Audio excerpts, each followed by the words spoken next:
Takes it, scores! To the back of the net! Across the goal and in, and the follow-up. And it goes in, and in to the back of the net.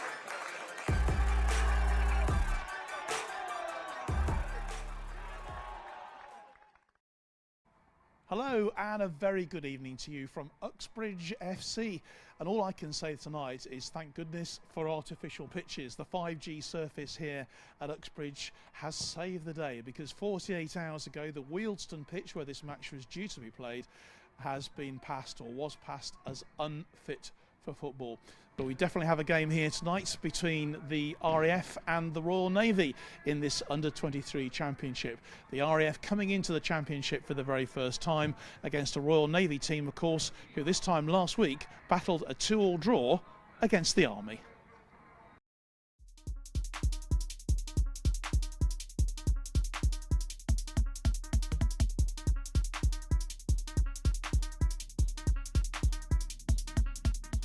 Gone in, and it's taken a deflection, a wicked deflection, and it's the Army who have the lead.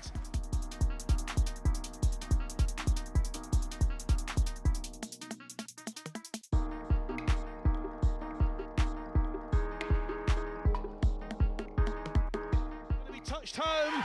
It is touched home, and the Navy are level, and that's Cal Monaghan who's got the goal there. Challenge with the goalkeeper, and Taki has it, and that is going to be in the back of the net.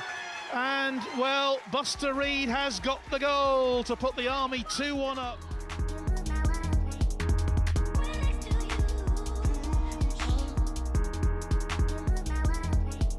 Oh, and it's a fantastic save. What a brilliant save from Charlie Pocklington.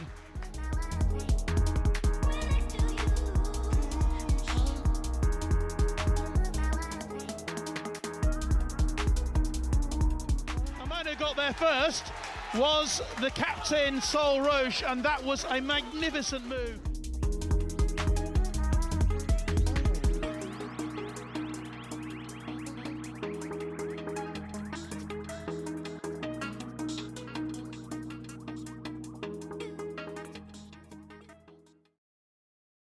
Well, very shortly we'll be finding out about the RAF's preparations as they come into the championship, of course, for the first time this evening, and talking to Danny Bartley, their team manager, it's his last season.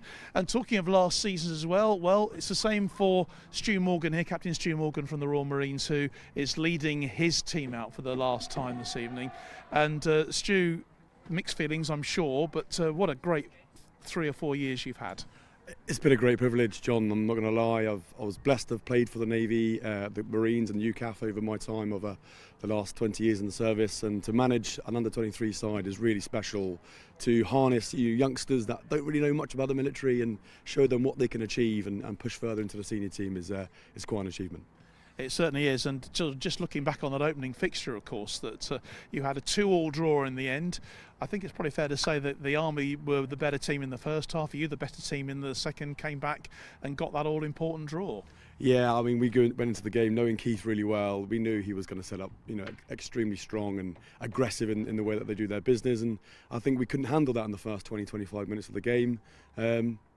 A little bit of a talking to at half-time from me and the staff, and we went out second half and really showed our quality. 2-2 was a fair result in the end. So there were no teacups flying around in the dressing room at half-time? Not quite, just some choice words, John, just some choice words. Let's look ahead then to this evening's game. Obviously a tricky one against the Air Force. You've looking for a fourth championship, which would be an amazing achievement for Royal Navy under-23 football, but the RAF came very close against you last year, didn't they? They certainly did, and it was squeaky bum time the last 10-15 seconds of that game, but our boys were resolute. They stood strong, and they knew what it meant to win the trophy again, and I think that kind of background and having our hands on the trophy the last few years has really helped us in our momentum to go forward, especially into tonight's game. And of course, just finally, a couple of changes to the lineup, a bit of tweaking perhaps? Certainly some tweaking. Some lads really impressed who didn't get the start last week, but they came on against the Army and changed the game for us. So they've got their chance tonight, and there's their time to shine and impress the first team manager who'll be watching on. Okay, Stu, thanks very much for joining us. Good luck this evening. Let's find out about the RAF and their build-up.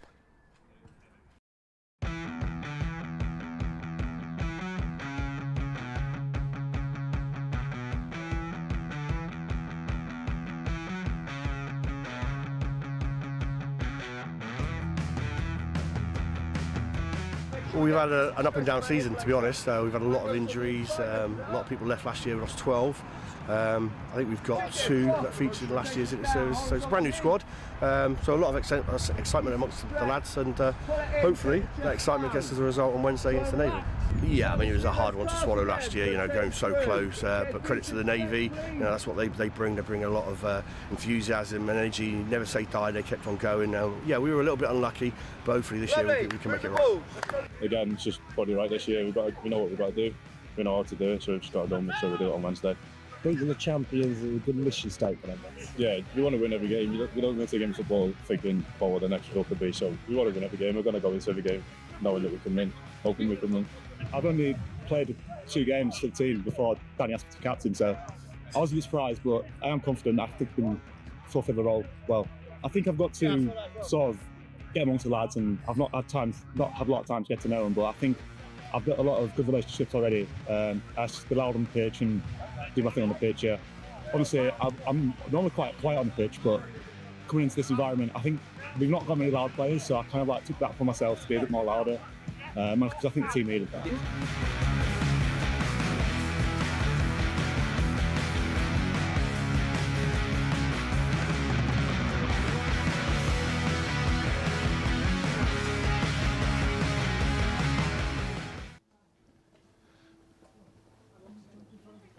Yeah, well, the RAF obviously preparing not too far actually down the road for tonight's game. They were down there at Northolt, and in fact you can just see the band of the RAF Regiment who have just been entertaining us here royally by the side of the pitch here at Honeycroft tonight ahead of the game, and hopefully we can hear a bit more of them. I think that literally they were just playing the Dam Busters March, which was lovely to hear this evening.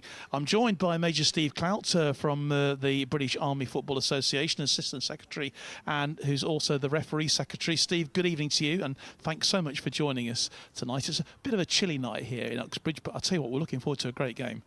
John, thank you very much, and thank you for inviting me to come over and co-commentate with you. This is my first outing as a co-commentator, so I'm looking forward to the game and looking forward to having a chance to do this. Very much so, and I know that the 2 teams are looking forward to getting out on the pitch, particularly I'd imagine the RAF. This is their sort of opening salvo in this season's Under-23 Championship. While we're waiting for the players to take to the field, it's probably a good opportunity to take a look at those 2 sides, and we'll start with the Royal Navy, because obviously Conversely, last week it was a 2-2 draw between the two teams there, with the Navy and the Army down there at Havant and Waterlooville. And their head coach Stu Morgan makes 4 changes from the team that drew with the Army last Tuesday, welcoming back Dom Berger back into the central defence there. And I know that head coach Stu Morgan is really pleased to have him back. Also, he's got Seb Hobbs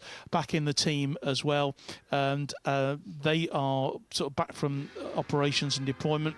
And Josh Woolley, who came in as a substitute, and also Jensen Bryan as well, they came on and impressed as substitutes in the game against the Army. They get starting places in that Royal Navy team this evening. Those are the only changes that Stu Morgan has made to the team for the Navy, and it's a strong side. I think we saw them look very good in that second half, didn't we, Steve? Last week. Absolutely, they were very strong in the second half. They came from behind twice to earn that draw last Wednesday, so really set themselves up for a good opportunity today. Absolutely.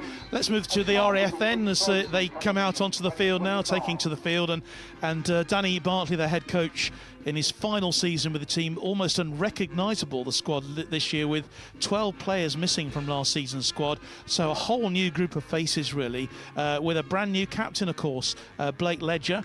He only played twice for the under-23s already so far, but he's going to relish that chance of leading the team out tonight against the Army. Another player to look out for in the lineup is air specialist Dean Higham.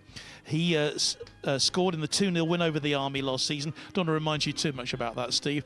But also played in that deciding game against the Navy 12 months ago, when it was so very, very close to them actually winning the title. But of course the Navy came through and won it 1-0 to win their 3rd successive inter-services under-23 title. So lots of new faces, lots of new players, and hopefully we're going to get to know a few more of those as the game goes on.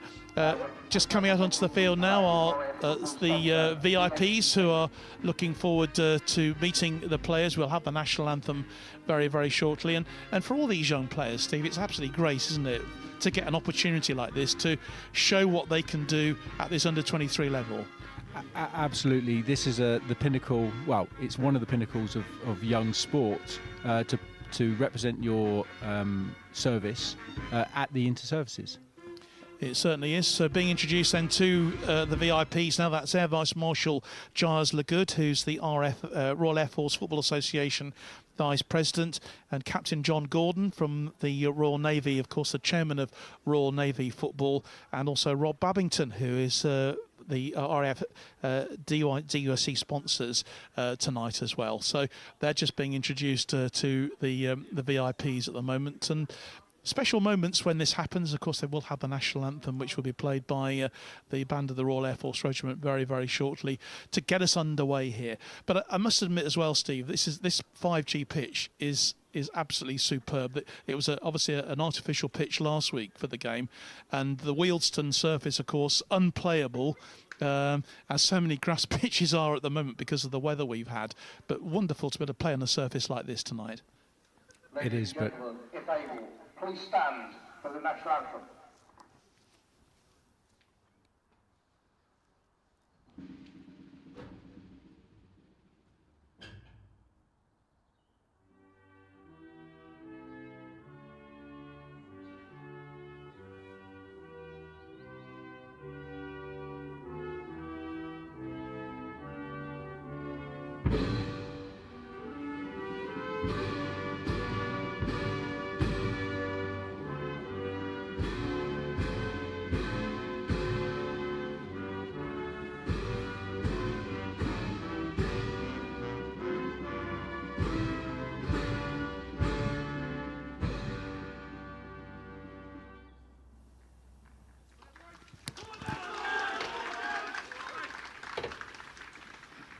So as we pause there for the national anthem, Steve, I was just sort of mentioning the pitch. The 5G surface is a great opportunity for the players to show what they can do. It looks absolutely beautiful, magnificent. It's well looked after. It's reasonably new. And I think the team here, Paul, the chairman, and the Uxbridge staff have turned this really round very quick to be able to support this game. They have, yeah, and it's a magnificent effort from them. And I know everyone here, particularly with the RAF, are extremely grateful to Uxbridge FC tonight for laying this game on. And it's a wonderful little stadium here, actually, and so I suspect it might be not the last time that this venue stages military football. Two teams in a huddle at the moment. I can introduce the officials tonight, all from the Army, selected probably by yourself, Steve, I don't know, but Sergeant Ash Foster from the infantry is the man in the middle this evening, with WO1 John Marsh from the Royal Army, from the Royal Corps of Army Music. He is assistant referee, and the other assistant referee, Corporal Jamie Gibson from the Royal Signals, and his fourth official tonight, Sergeant Ryan Wilkinson from the Royal Engineers. And there is a trophy that was being played for this evening as well. I think it's happening with all the games tonight, isn't it, as well? Last week, obviously, it was great to have the match really played for a very, very special Army player. Yeah, it was the Joey Collins trophy, which is played between the Navy and the Army. Please don't ask me which. So Richard Wilkinson trophy tonight, I think, is obviously being played for him. It's the Navy recipient tonight, and that's what it's being played for. But I think that to have a trophy, not just the Inter-Services Under-23 Championship, but also a trophy to play for, makes it very special. It just gives that extra edge to the game, doesn't it? Absolutely, and it's something that was brought in last season. It mirrors what happens with the senior men and women, and so yeah, it was brought in last season, and it's an additional thing. It's important, and it would be good if someone actually wins it outright tonight. The trophy between Navy and Army has been shared the last 2 seasons. Yeah, the Joe Collins trophy was, of course, shared last week as well, as you so rightly say, Steve. But we are ready to go then for the opening half there. 6:30 kickoff. We're just about bang on 6:30, I think, this evening, and so we're just about ready to go. And wherever you're watching this evening, great to have your company. I see we've got followers in already following us in Canada this evening, so great to have you alongside, and we'll try and give you a mention throughout the course of this evening here at Uxbridge. The two teams then just sizing each other up. The Navy, of course, in their all-white strip, and the RAF in all pale blue tonight. So not a huge contrast in colours, but early doors, the Navy wanting to get themselves into the game, and just putting the ball out of play there was Jack Harrison, who's come in. He's one of the few players maybe who has some experience at this level in the RAF team. The Navy in their all white. A hefty challenge going in there on Josh Woolley. One of the few officers playing in their team, but he came on and impressed as a substitute last week in that game against the Army. A free kick then on that far side of the field, which will be taken by Seb Hobbs from HMS Sultan. He was part of last season's championship team. Back in the side tonight is Hobbs, and also Don Berger as well, the big central defender who's gone up there to see whether he can challenge. Early opportunity then for the Navy. Hobbs then with the free kick. Floated in well, and that will go out for a corner kick. RAF dealing with it, but early doors, the Navy showing their attacking prowess, and there is a brief stop for an injury, and the man who's gone down there is Jack Harrison, just taking a bit of a check from the physio. It was interesting actually talking to Stu before the kickoff, Steve. I hate using that old cliche, a game of two halves. The Army so much better than the Navy last week, and there weren't any teacups flying around in the dressing room apparently, but there was certainly words said to the Navy players, and it certainly paid dividends, didn't it, for them? They came out a different side in the second half, and you wouldn't expect any service team to give up at any point, but they definitely came out re-energised. And although they went down to a second goal, they clawed their way back, and it was end-to-end stuff in the end. And I think both teams were happy that they're both still in it at the end of the 90 minutes.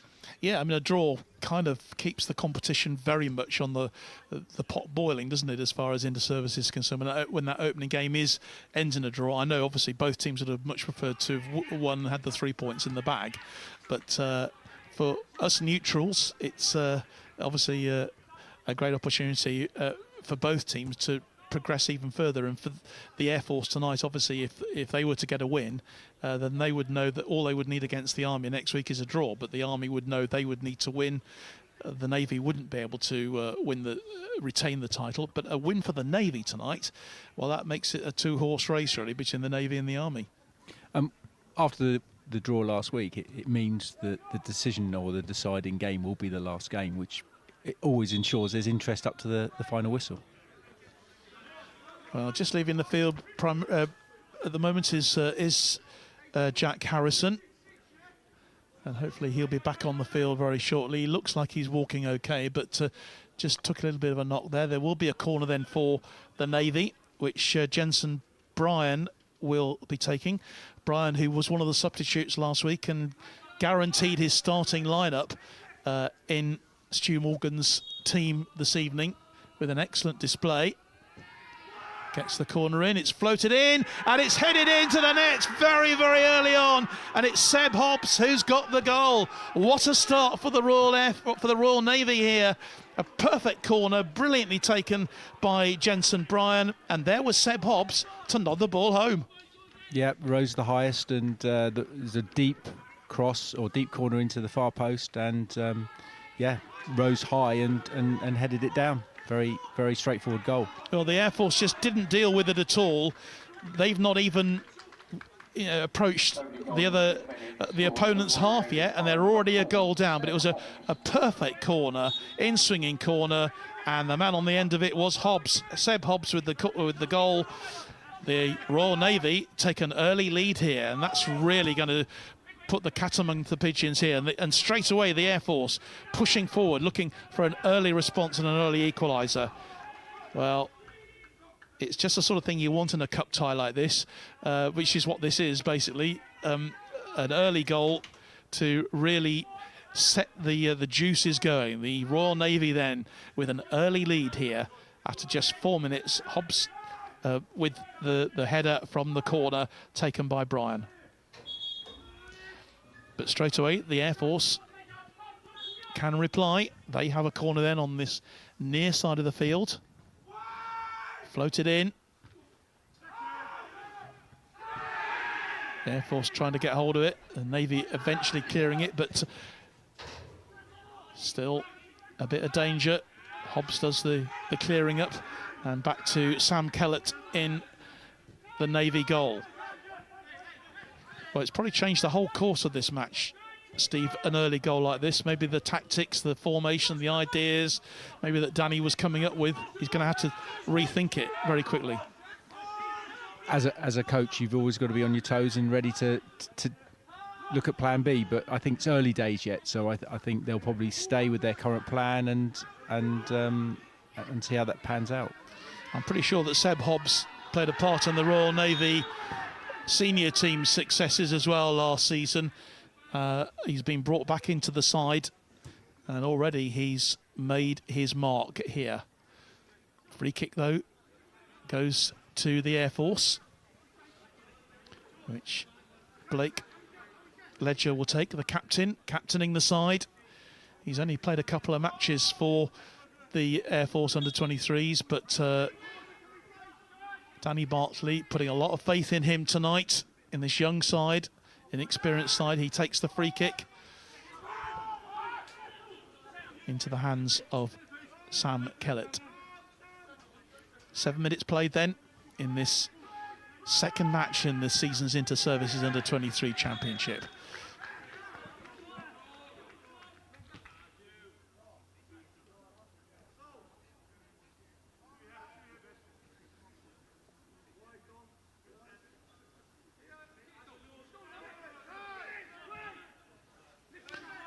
perfect football conditions, I should say, tonight.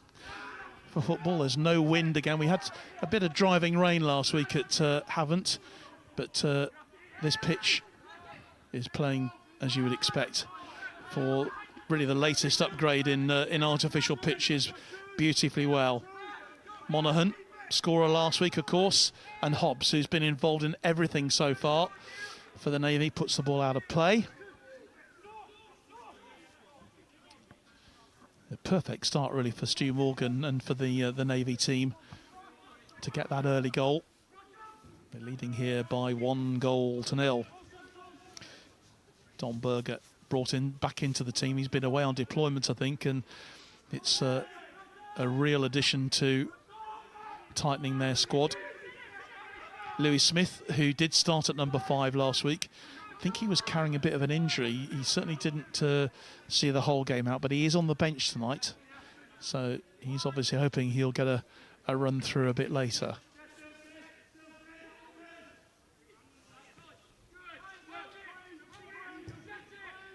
Navy asking all the questions at the moment, but and the RAF just finding it a bit difficult to really move their way through, but they are coming forward now, and what a goal!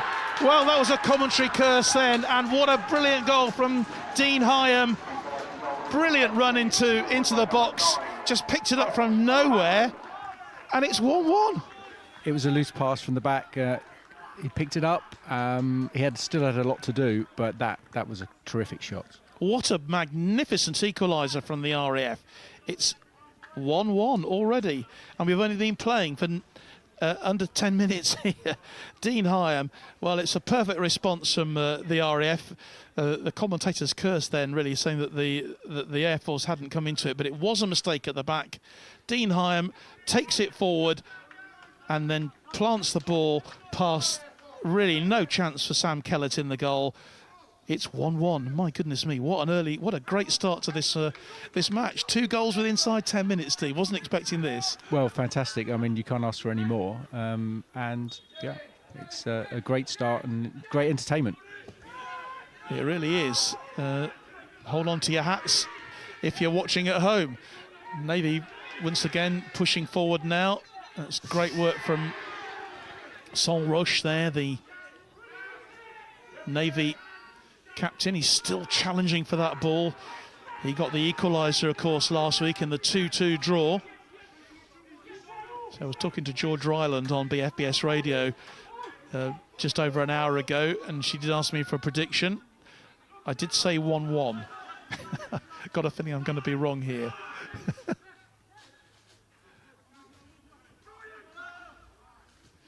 Navy will just want to slow things down a little bit, I think, at the RAF. What a brilliant response, and I'm sure that that Danny Bartley will be absolutely delighted with that, with the reply that the RAF have made with Dean Higham there, based at RAF Waddington. But it's the Navy coming forward once again, the ball high up in the air, and that will be another corner, the second corner kick of the game to the Navy. Well, you can't take your eye off this, can you, Steve? Not for a moment. No, both teams want to play the ball. They want to play on the ground. I know that went high in the air, but I think that was slightly different. But they want to play on the ground and they want to play well. Yeah, it's great. Well, the last time that the RAF had a corner, they scored a goal from it, and once again it's Jensen Bryan who's gone over to that far side of the field to take it. Navy, no doubt, hoping that they can once again make hay from this corner. It's a perfect corner coming in, but this time it sits on the roof of the net and goes straight out of play. But those in-swinging corners from Jensen Bryan already causing a few problems for the RAF defence. It's Donini, the goalkeeper for the RAF, based at RAF Witton.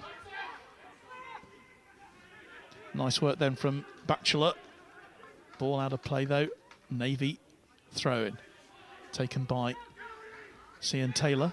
I'm fairly sure that you pronounce his name Cian, not Sean, as I was told last week, but maybe someone can correct me on that.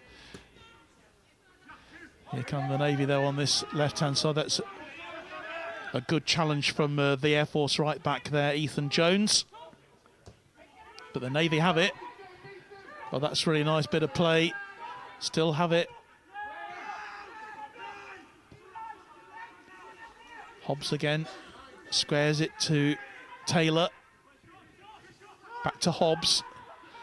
Hobbs will aim for that side. I think they look like a touch of a handball there from Josh Woolley, but the referee has allowed play to go on. And the Air Force moving forward now with Tom O'Hanlon into the box. But there's no one there to receive it apart from a white shirt. And the Navy clear at the damage with Taylor. Outside then to Chris Shadforth.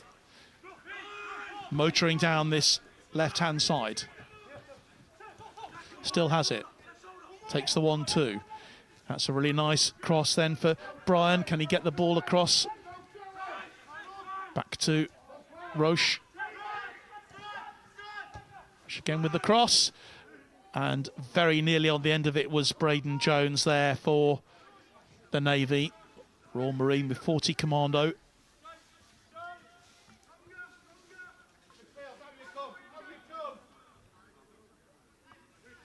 Well, if you're just joining us live here on our Forces News YouTube channel and Facebook tonight, you've missed a cracking opening quarter of an hour here because it's already 1-1 between these two teams in this second inter-services under-23 game of the season. Nice work then from the Air Force. Roche picks it up though. It's great work again from Braden Jones, who actually did get the Player of the Match award last week. I thought that maybe the Army goalkeeper should have been in there amongst the Player of the Match, Steve, last week. There was a couple of magnificent saves that he made. One right at the end of the first half, which I don't know how he managed to save it.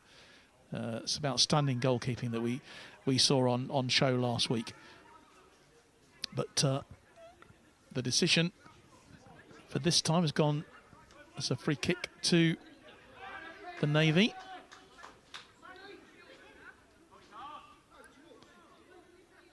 Or has it gone to the Air Force? No, the free...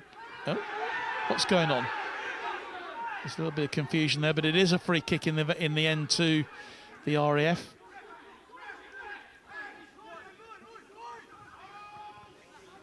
I think the Navy player touched it slightly forward. The RAF player ran over and rightly suggested he'd played the ball. Forward again, but losing out this time to Bishop. And George Bishop is fouled by his opposite, number 8.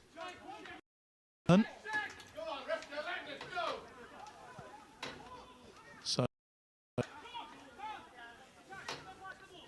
Bishop then picks himself up, and the RAF will have a free kick, which will be taken by Dylan Sadler, based up at RAF Lossiemouth.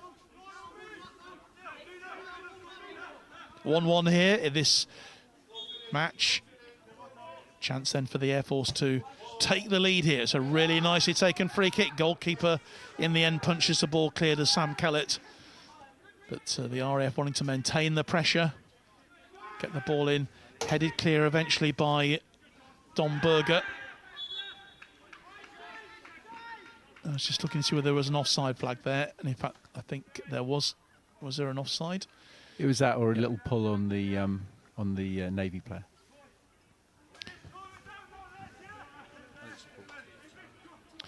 Yeah, an infringement there, so that'll allow the Navy to just slow it down a little bit. It's been a frantic start to this match, very similar in a way to what we had last week. End-to-end stuff. Both teams really committed to making the most of it. Nice work from Sadler there. Eventually the ball goes out of play. Think about these 4G pitches, 5G pitches, Steve, because the bounce is so true, isn't it, all the time? You never really, and the ball is always moving very quickly, really fast. And it's sometimes difficult for players who maybe haven't experienced too much at the artificial surfaces to really bring the ball under control. Yeah, well, but we are very lucky in the military to have quite a few of these surfaces available to us, both that are outside and inside the wire. So the players do train and play on them. I know the Army, that you've got quite a good facilities and Aldershot for them to train, and I think both the Air Force and the Navy, but obviously preparing for the fact they will be playing certainly the opening game on an artificial pitch. They weren't expecting that, of course, tonight. Wealdstone was the chosen venue, and massive credit to Uxbridge this evening for standing in at literally just 48 hours' notice to get this game played tonight, and we've been entertained so far. That's really nice control there from Sadler again, looking good in the central midfield. Nice ball out there onto the right-hand side. Eventually, Don Berger clears up the damage. RAF throw. Here's Bishop. Navy win it back though. Stolen back now very quickly. Roche looking for a fast-moving ball forward, but it's well handled eventually by Jack Harrison, who eventually does get it cleared. Navy still have it with their number 10, who's Dean Higham, who, as we know, is he's a firefighter based up at RAF Waddington. So despite his glass ankles, he's still got his third season with RAF under-23 football, one of the most experienced players in the team. So I mentioned a player to look out for before we even started, and obviously he scored that brilliant equaliser for the Air Force to bring them back level. Nearly halfway through then this first half. Chilly night here in West London, but a perfect night for football.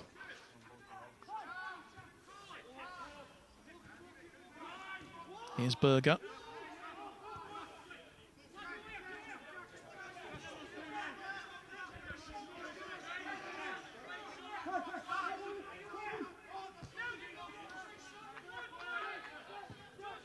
Kai Crothers decides to go back to his keeper, and it's again Berger on the ball. RAF pressing really well, not really allowing the Navy too much space at the moment. This high press coming into the game more and more often these days at every level. The Navy just a little bit stuck at the moment.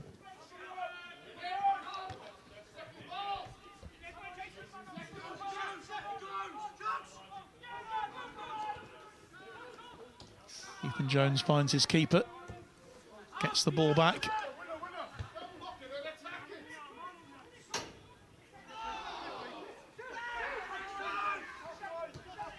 Hobbs outside to Brian. Brian gets the cross in. It's an RAF head on the end of it in the end to clear up the damage. Hobbs once more.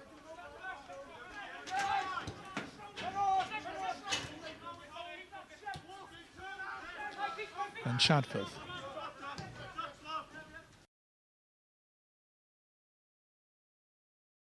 Everything at the moment, and doing really well. Of course, he scored the opening goal of this match, but it's the Air Force just pressing now down that left-hand side of the field, and it's been won well by O'Hanlon. Tom O'Hanlon goes down in the box, but referee doesn't want to know anything about that.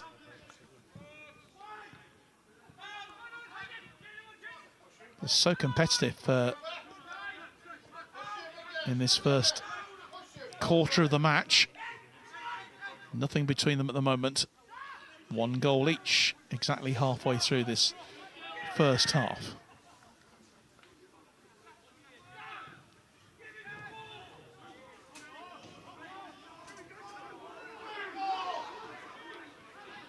Referee awards a throw to the Navy. Not a bad little crowd here tonight, Steve. You know, deciding to step out this evening and enjoy a night's football. Yeah, very good. I'll be pleased with that next Wednesday if we get a similar sort of number at the the game which will now be played at Bracknell Town. And it's an afternoon kickoff, I believe, at 3 It o'clock. is. It's a 3 o'clock kickoff. So we will be there to bring the conclusion of this Inter-Services Championship, because, of course, the Under-23 title can't be won tonight because that opening game was a draw last week. Taylor then with the throw, gets it back.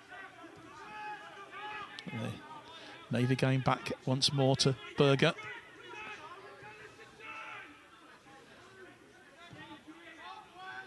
Intelligent ball through, but offside against Jensen Bryan. Just unfortunately for him, just set the run off just a little bit too quickly. Spotted by the assistant referee on that far side of the field. And so it is a free kick to the Royal Air Force. And Louis Donini, the goalkeeper, who's not had very much to do apart from just pick the ball out of the net in that 4th minute so far.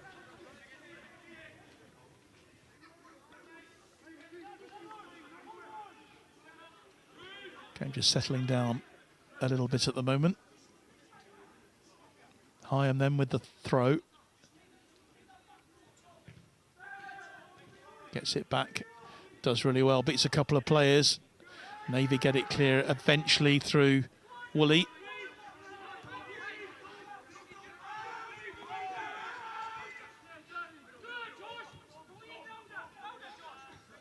A little bit frantic at the moment. I think those 2 opening goals just made both teams realise that, you know, they're going to have to play their way through.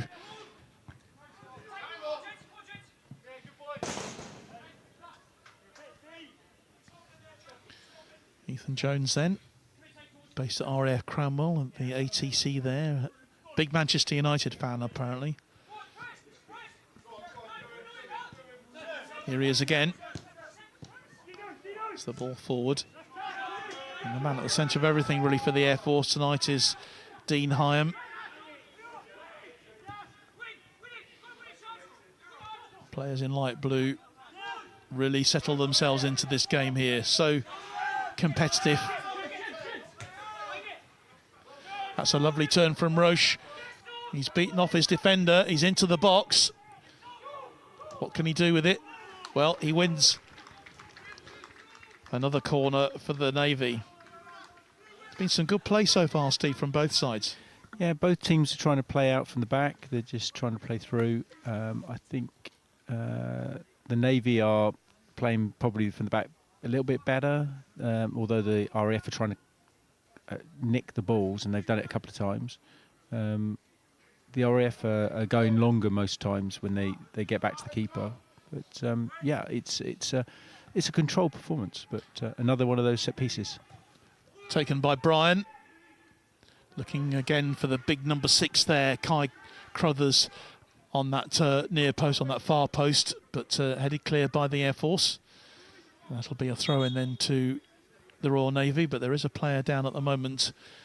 Just needs a bit of attention. Looks like Tom O'Hanlon from the RAF, who's based up at RAF Digby, and he's a massive Liverpool fan.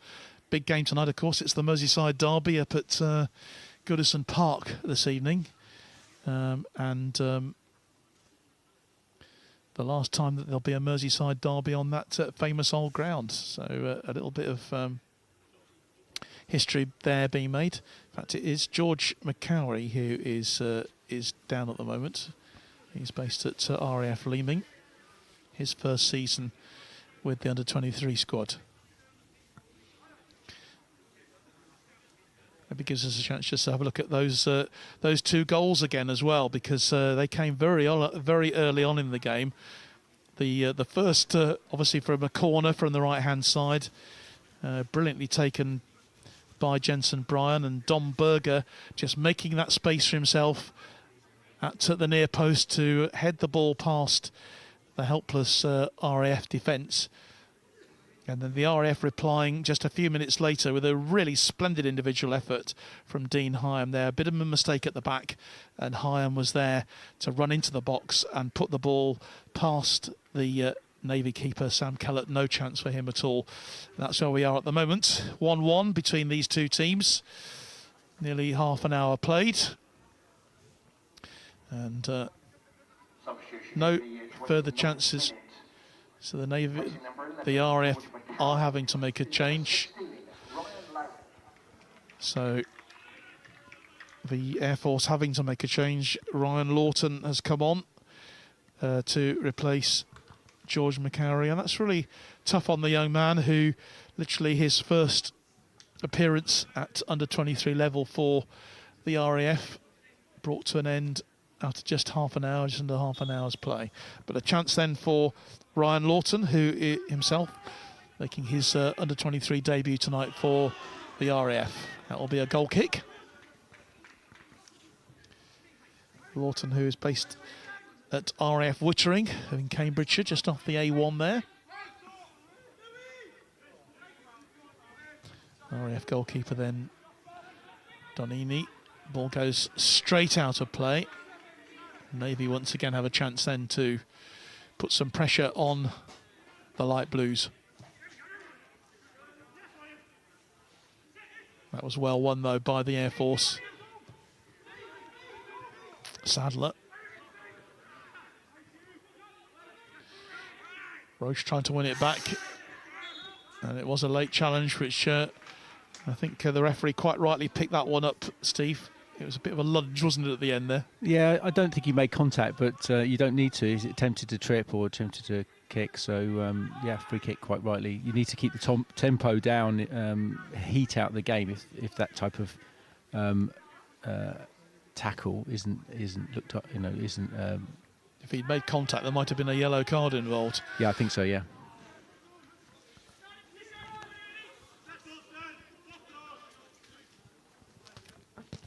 Just a reminder that our officials tonight, all from the Army, with Ash Foster, the man in the middle. He's looking after things this evening with John Marsh and Jamie Gibson, his two assistants. 1-1 here in this Inter-Services Under-23 clash. Here at Uxbridge FC tonight.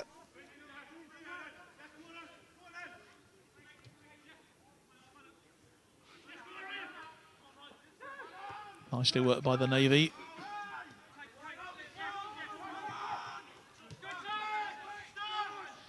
Crothers decides to go for the safety of the goalkeeper. Berger plays the ball forward though. Out of play.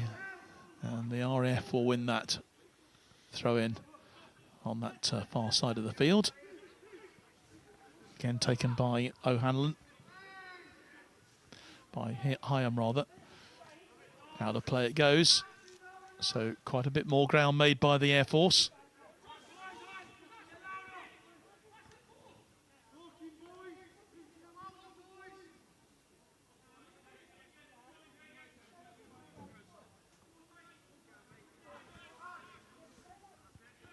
Here's Batchelor. Gets the ball across.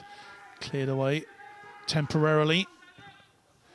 That's a really good ball forward, and well, on the end of it was Tom O'Hanlon there.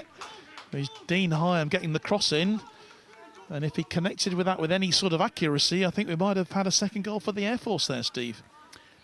That was a real chance, and I think he was caught between two minds to head it or take a shot, and he went for a shot, and his standing foot was facing the wrong way, and of course that's where the ball went. Indeed. But it was a clear opportunity. It was a really well-worked cross there by Higham. So that will certainly go down as a chance then for the Air Force, having already come from behind to share the spoils at the moment. It's 1-1 between these two teams. Jones hooks it forward, but it's safely dealt with by the Navy, only temporarily though. Here's Batchelor again on that left-hand side, will win another throw.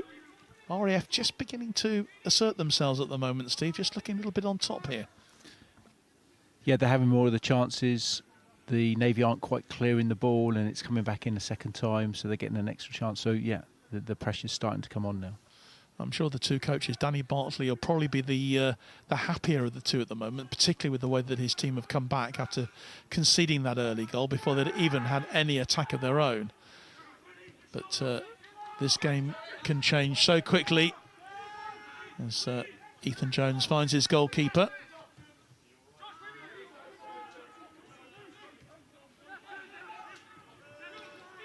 A slip allows the Navy through, and on the edge of the box, eventually they clear the damage.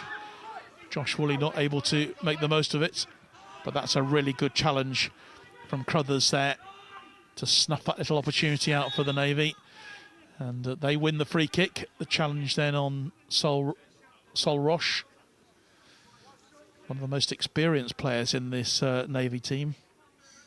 Twice a winner in their inter-services under-23 campaign, and also played at senior level for them, based at on HMS Richmond. He's still only 22 years old, so technically he could still play for the under-23s next year, I guess. Depends when his birthday is. Crothers then with the free kick. Runs through a wall of players, and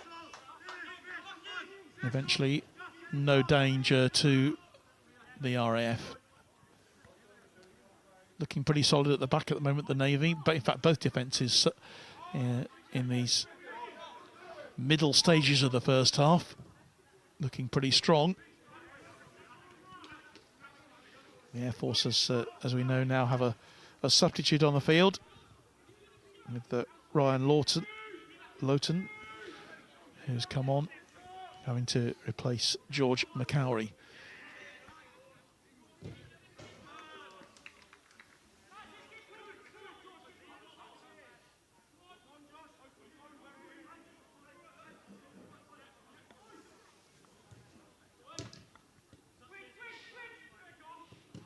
Bit of a midfield scramble there at the moment, but the Navy have it. Straight back to light blue hands though. Chase is on. Dealt with by the defence, but here's O'Hanlon, and he'll take so on too. Opportunity, and he blazes the ball over the bar. Well, that's the second chance that Tom O'Hanlon has had. Based at RAF Digby up in Lincolnshire. He'll feel he could have done better there, Steve. Again, that's really the second opportunity he's had in a very short time. Very well worked at opening, and yeah, he's very close.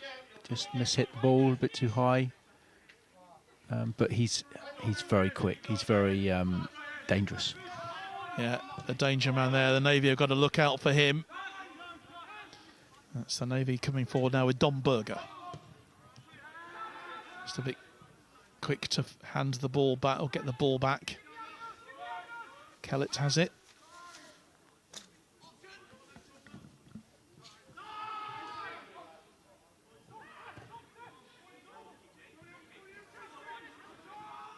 A lot of play taking place on that far side of the field. Navy win the throw. Good work then from Berger. Looking very strong at the back for the Royal Navy.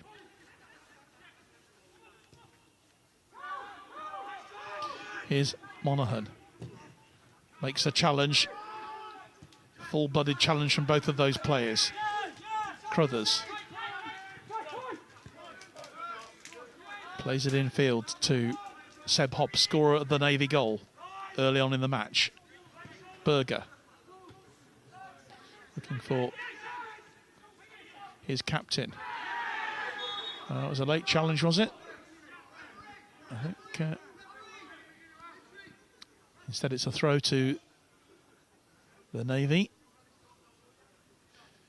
And the RAF goalkeeper, Louis Donini, has just gone down in just outside his 6-yard box.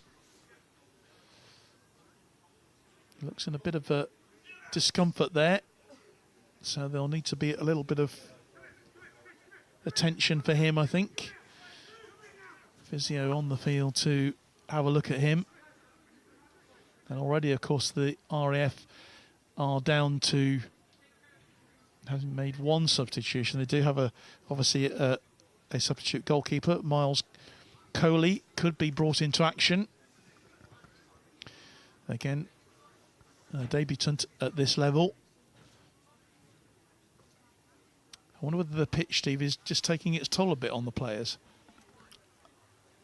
I'm not really sure. I think they're used to it. If we were playing at the original location, I think that would be taking a toll on them because that would be very heavy. So I think I didn't see what goalkeeper did. Maybe he turned his foot, but I didn't see a clash or anything. It just went down outside of play. Well, still receiving some attention. We've got just over 5 minutes to go of normal time in this first half. 1-1 between these two teams, and Delaney, he is up on his feet now, and he'll obviously be hoping that he can continue. I'm sure Danny Bartley is hoping that he doesn't lose another player to injury. It's always a bit unsettling for a team. Obviously, he'll be wanting to make changes maybe later on in the game to alter the course of the match. I'm not sure what was in that bag, but he's jumping up and down quite freely now, so I might go and see the physio afterwards and see what he can do for me. Yes. Well, it's amazing what a wet sponge used to do. I'm not sure whether a cold water wet sponge was applied there. Free kick comes in then for the Navy. Cleared by the RAF. One back by the senior service. Here's Shadforth. He'll go back to his goalkeeper, Chris Shadforth from 814 Squadron. Again, in his first season with Royal Navy football.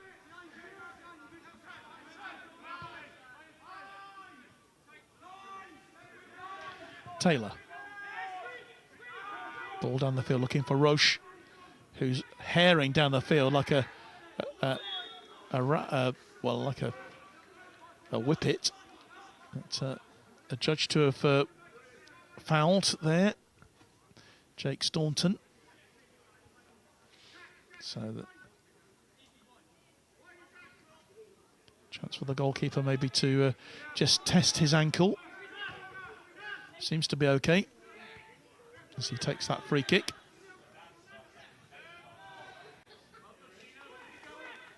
Navy throw.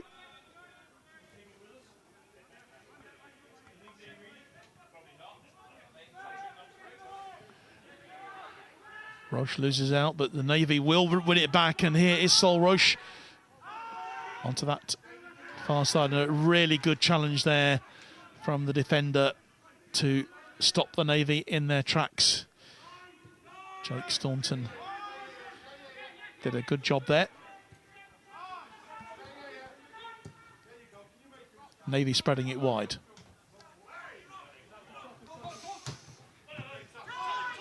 Good challenge coming in from Crothers. And he spreads it wide onto that right-hand side for them, and the chase on from Braden Jones. Danger man for them. Hobbs gets the cross in, and just not on the end of it was Jensen Bryan. But it was a really well-worked move by the Navy. Fantastic tackle to get the ball, then played it well across the other side of the pitch. Picked up nicely, great cross. It would have been great to see a goal go in there after all of that, but yeah, just a little bit too high.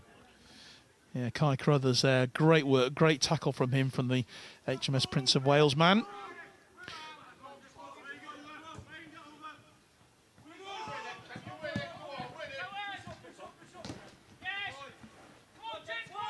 RAF though with a real chance here, and well, it took a deflection. I think it's gone for. Has it gone for it? It's a goal kick. Yeah.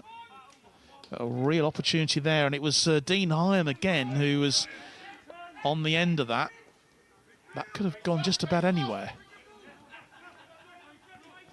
But it remains 1-1. Just a couple of minutes of normal time left in this first half. Quarter of an hour for half-time in this match tonight. That's lovely work again from Hobbs there, Seb Hobbs. That's again a lovely jink and a cross coming in from Jones, but it's cleared by the RAF, and they have a chance now to break quickly on their left-hand side. Sadler. But again, nice challenge from Don Berger. Some good work from both of these teams there. They're coming forward, pushing forward, but some good defensive work as well, Steve. The RAF, they move the ball quickly. When they turn the ball over in the midfield, that triggers them to move really quickly, and yeah, they're on their toes. But equally, the Navy are getting back in numbers, so yeah, they're cancelling each other out there.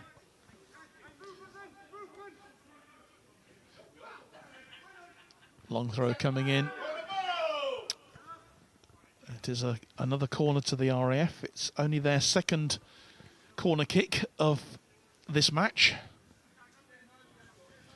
And strolling over to take it will be Dylan Sadler. And the survival equipment team based at RAF Lossiemouth up there in Scotland. So he's probably had the furthest to travel of anyone today to get down. Hopefully he was flown here, didn't have to drive. So Sadler then will take the corner. Interesting, the formation that all the RAF players now charging into the box. Depends how accurate the corner is.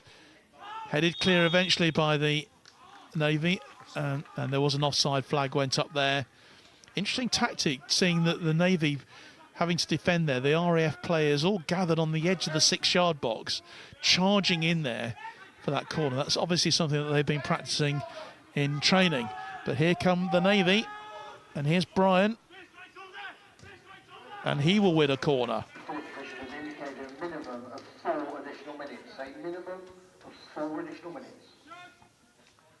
So with the stoppages that we've had, we'll have an extra 4 minutes. We're already half a minute into stoppage time here.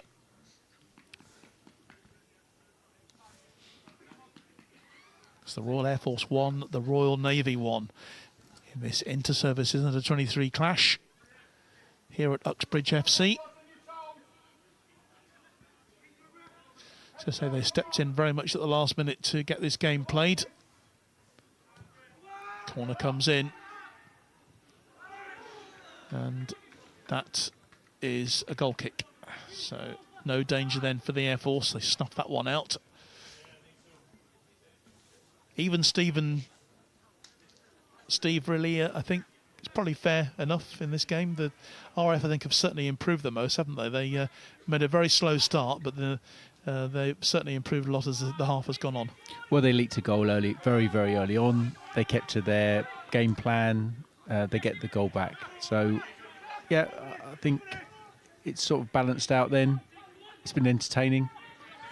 Yeah, I'm already looking forward to the second half.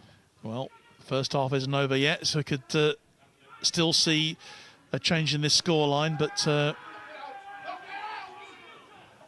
Roche, good control from him. And that's a lovely long ball forward now, being chased by the Navy. Good defensive work, though, to deny Brian. Good work then from Jones there to keep Brian out. He's already shown that he's a danger man. Shadforth then with the throw. That's Woolley back to Shadforth, and Woolley again just exchanging passes with each other. Takes it back again. But that's a loose ball, and it is collected by the Air Force. A really good tackle, though, from Josh Woolley. It was his initial pass which went astray, but he went and cleared the damage up pretty quickly. And the Navy do have a free kick then, inside the centre circle. Seb Hobbs.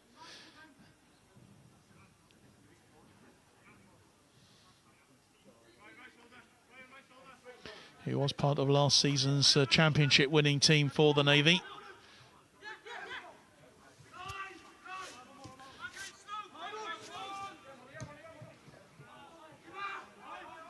Players are slipping a bit on this pitch, losing their footings, which is perhaps not surprising. But it is a perfect surface. Air Force then bring the ball clear. What can they do? They lose out again. Full-blooded challenge, but here's Monaghan. Just trying to thread the ball through, but collected by the Air Force defence. Out of play for a throw.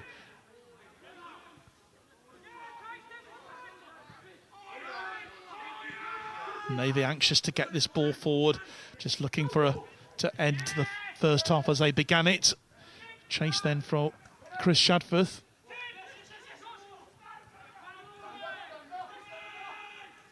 Nice work from the Navy again, and they will win another corner kick. Jensen Bryan and Josh Woolley combining well there. That's a 6th corner for the Navy. We've had the allotted 4 minutes so far, so I'd imagine this is probably going to be the last action that we see in this first half. Plenty of things coming up for you during the half-time interval here. So don't go away. So Bryan then with the corner. It's a good in-swinger. Air Force trying to get it clear. They do eventually clear it. It'll go out for a throw. But this time it goes to the team in light blue shirts. And there is a man down. That is indeed the half-time whistle. The man who's gone down there was Josh Woolley. Looks like he's getting just a check from the referee to make sure he's okay. And he will hobble off the field. So, Steve Clouts, then just your thoughts then on that first half. It's 1-1 at half-time. Couldn't be more evenly poised. Not at all. It's a frantic start. I think in the middle, it definitely calmed down. Once they got back to 1-1, they were trying each other out. And then towards the end, there was some chances either end. And they set themselves up for a great second half. But it is 1-1 here at half-time as the players go in for their half-time cup of tea. We'll take a break as well, and what we're going to do now is we're going to show you some extended highlights from last week's opening clash between the Army and the Royal Navy, a game which ended 2-2, and lots more Forces sport coming up during this half-time period. We'll be back, obviously, in good time for the start of the second half.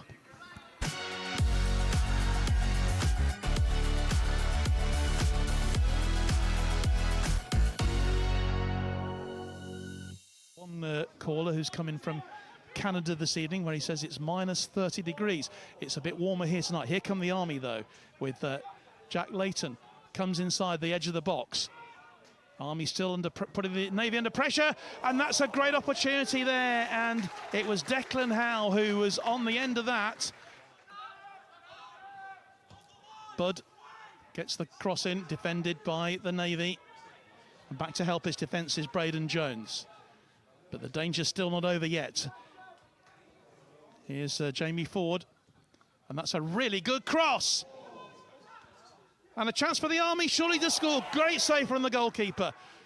But the Army still pressing, still looking for that goal, and it has gone in, and it's taken a deflection, a wicked deflection, and it's the Army who have the lead. And it looked very much like their number 8, Tyler Stevens, who got that final shot in. And Tyler Stevens plays a really nice ball out there to Taki, takes the shots, and he goes just wide over the bar. Yeah, the Army, we've already seen how quick they are on the break, and maybe that's something we're going to be seeing a bit more of tonight, with them using their pace to get themselves forward. The back four very, very strong at the moment. But this is good work for the Navy. Opportunity on the edge of the box. Ball comes across the field, and it's going to be touched home. It is touched home, and the Navy are level, and that's Cal Monaghan who's got the goal there to level it at 1-1 after just 15 minutes. Is he going to go for power, or is he going to go for placement? It looks to me like it's going to be a bit of each here. Free kick comes in. Great save from the goalkeeper. That was an excellent save. He pushed it away, did Sam Kellett. And the Army spraying the ball around very confidently at the moment. Here's Rogers. Looking for some support. A lot of space for him. Long, high ball. Challenge with the goalkeeper. And Taki has it. And that is going to be in the back of the net. And, well, Buster Reid has got the goal to put the Army 2-1 up. Well, 39 minutes gone here. And it's Buster Reid who's added the second one for the British Army here. And the Navy just, really causing their own downfall. And it's challenged once again. And Taki finds the space. Great goalkeeping again. Taki got the shot in. It was on target. They're certainly not out of this. If that third goal had gone in, it might have been much more difficult. It would have been hugely more difficult for the Navy, but they're still giving it away. And here's Reid once again on the edge of the box. Beats one defender. Turns him inside out. Takes the shot.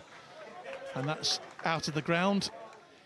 Remember, all the games, men and women at senior level, and these under-23 matches all live here on our Forces News YouTube channel for you. Opportunity then for the Navy. Great turn. Oh, and that's a fantastic save. What a brilliant save from Charlie Pocklington. Jensen Bryan then, well, he must have thought that was the equaliser. What a magnificent save that was. Played in a really good spirit so far this game, I have to say. But he has gone into the book. The corner then comes in for the Navy. Headed on. Oh, and it's just wide. Goal kick. Seemed to take forever for that to come down then. It did. Lowe just bringing himself back into the game. He was having a little chat with the assistant. That's a lovely ball forward. And who's going to get there first? And I'll tell you who did get there first. The man who got there first was the captain, Sol Roche, and that was a magnificent move. Braden Jones managing to pick the ball up on the right-hand side, squaring it for Roche, and it is 2-2. Suddenly the game has come to life. Yeah, and a bit of dissent is probably not surprising either. But here come the Navy, here's a chance for them. The shot comes in and it's turned away by the goalkeeper. Josh Hogarth, I beg your pardon, Josh Woolley was the man. An acrobatic leap there from Jack Lowe. Came to nothing in the end. Here's Monaghan, takes the shots. Well, it was always flying high and wide, I think, from the moment it left his foot.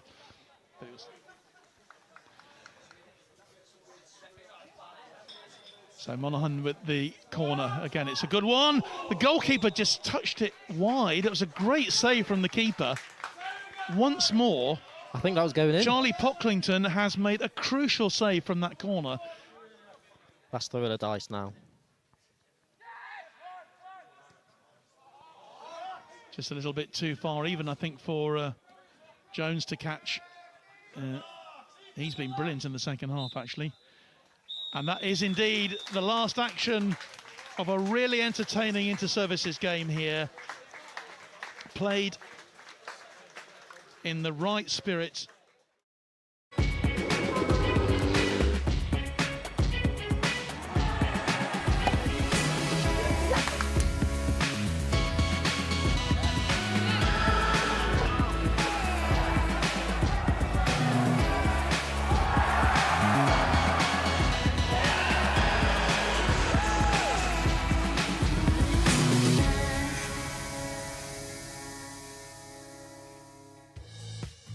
Hello, I'm John Knighton, and this is In Case You Missed It.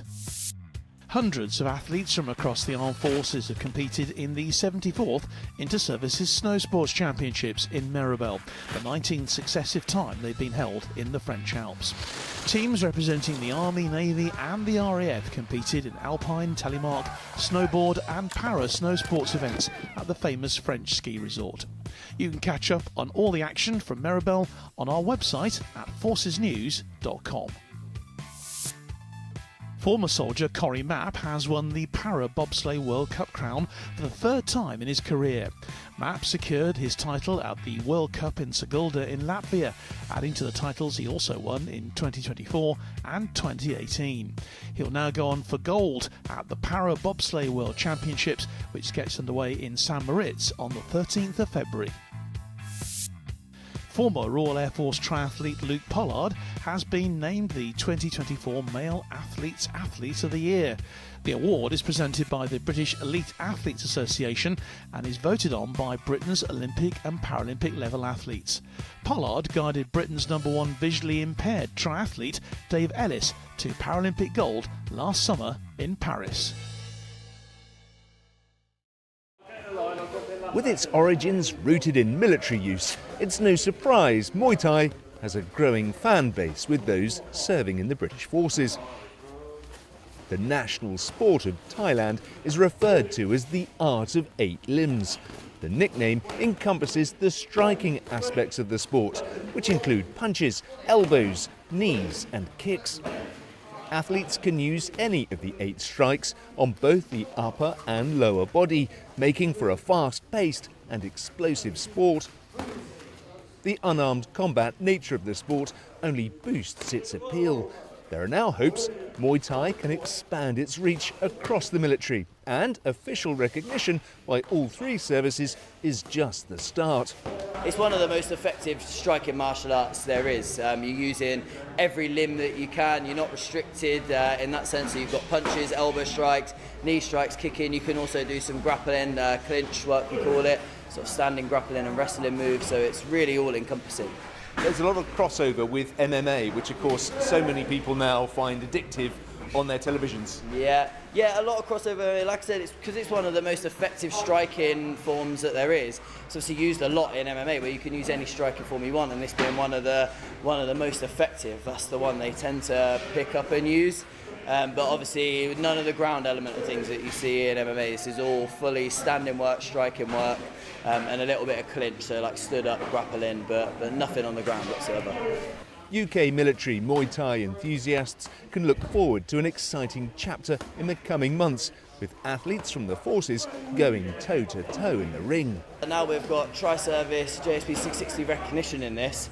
That means all services can compete freely. I know the Royal Navy have been practicing this art form for a little while already, and hopefully sort of 2026 into services, and we can test ourselves against all the other services and see who comes out on top. It'll be a great day. Frankie Woods was enjoying her first foray into the sport.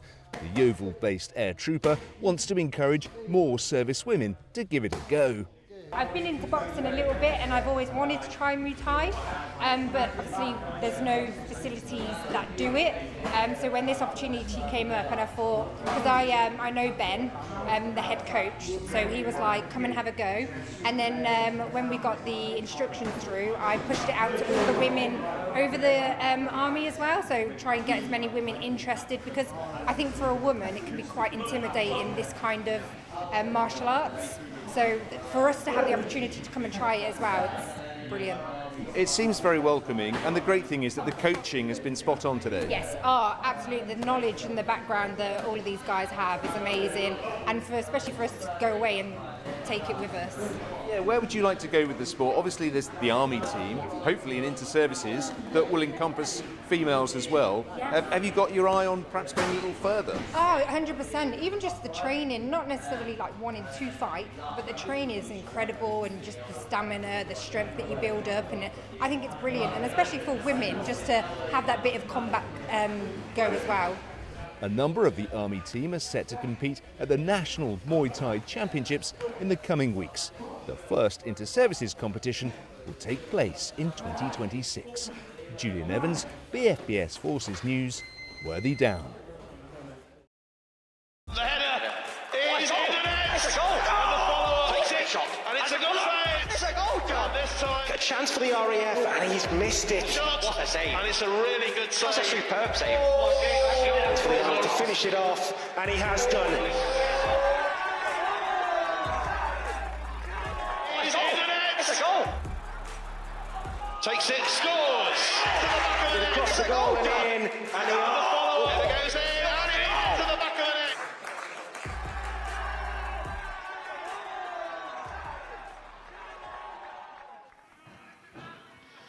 So loads to look forward to then next week, as the deciding match in this season's Inter-Services Championship, at 3 o'clock kickoff, remember. It's been brought forward to the afternoon there, and we will be there live, just as the players now emerge from the tunnel at the start of this second half. Danny Bartley there just issuing final instructions to his RAF players as they come out on the pitch. 1-1 at half-time is the score. We had 2 very early goals. Steve Clout and myself here obviously watching the action for you tonight. And Steve, I think both the goals caught us on the hot side, didn't they? Certainly the first chance for the Navy coming from a corner, which was brilliantly nodded in by Seb Hobbs at the near post to give the Navy an early lead.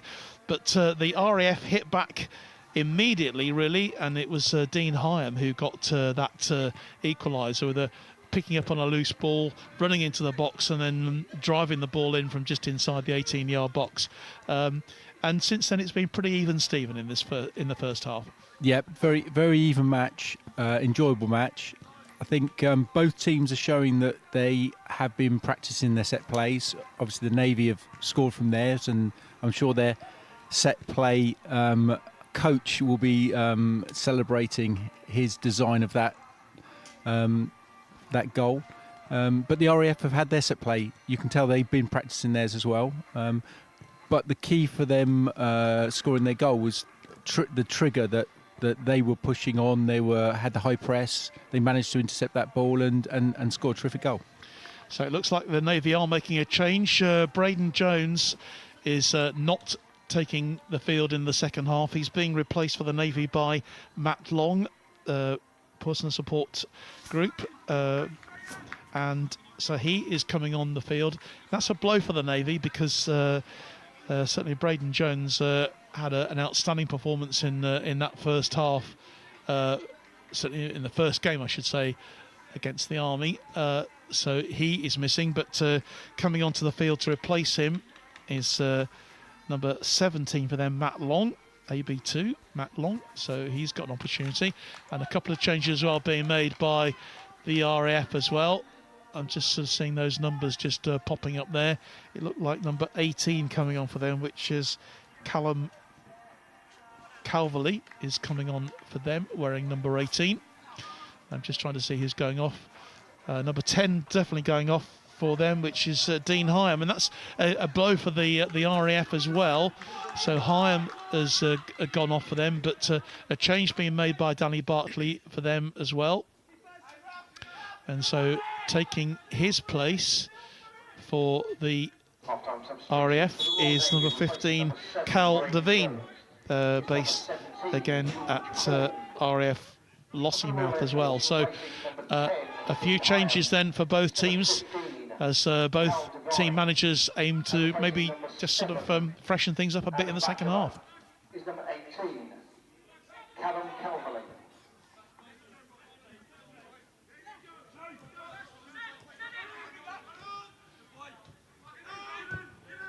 Straight away the Navy getting to it, getting started here. It's the RAF who'll win the throw.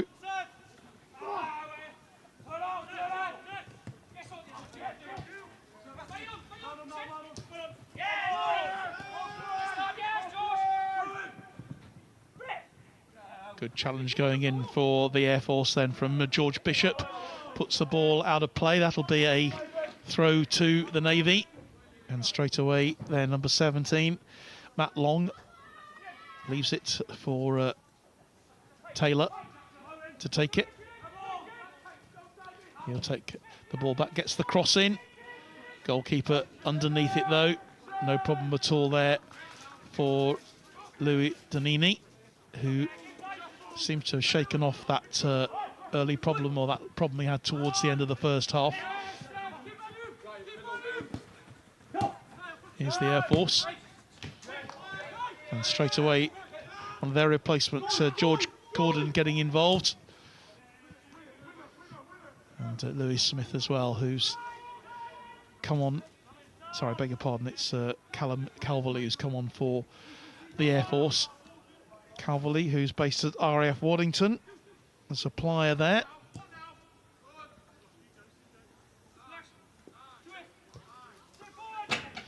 Navy just wanted to slow things down a little bit. And that's a charge through. Here's the number 10, Woolley.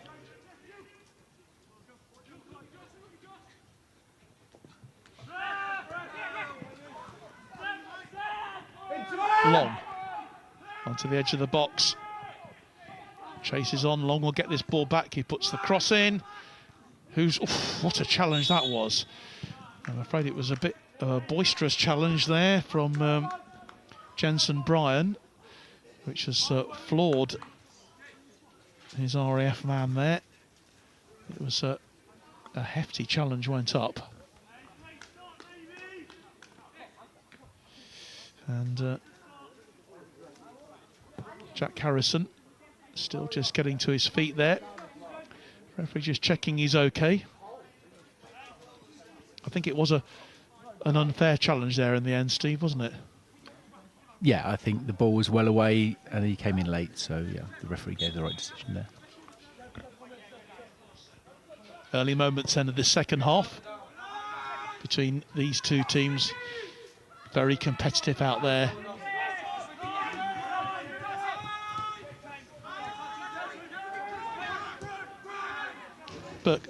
But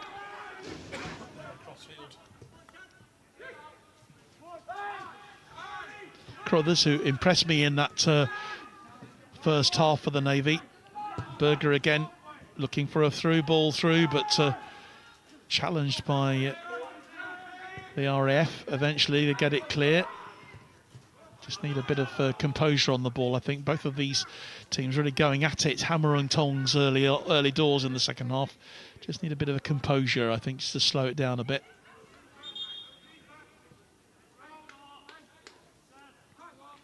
RAF going from right to left in this second half.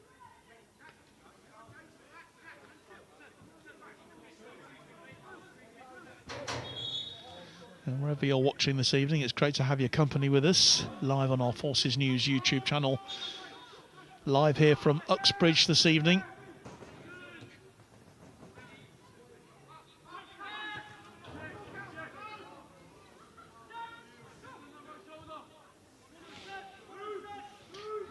Navy keeper Sam Callett just getting an early touch in this second half.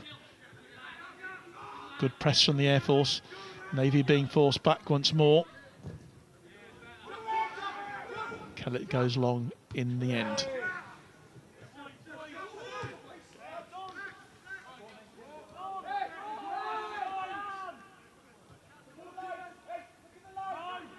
Here's Crothers.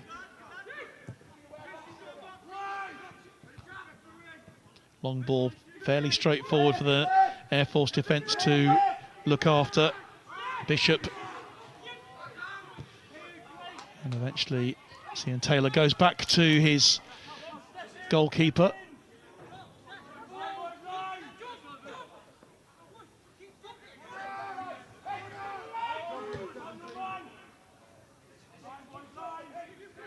Navy just playing the ball out patiently at the moment. That's a lovely ball through, but well defended by the Air Force, and they win the throw.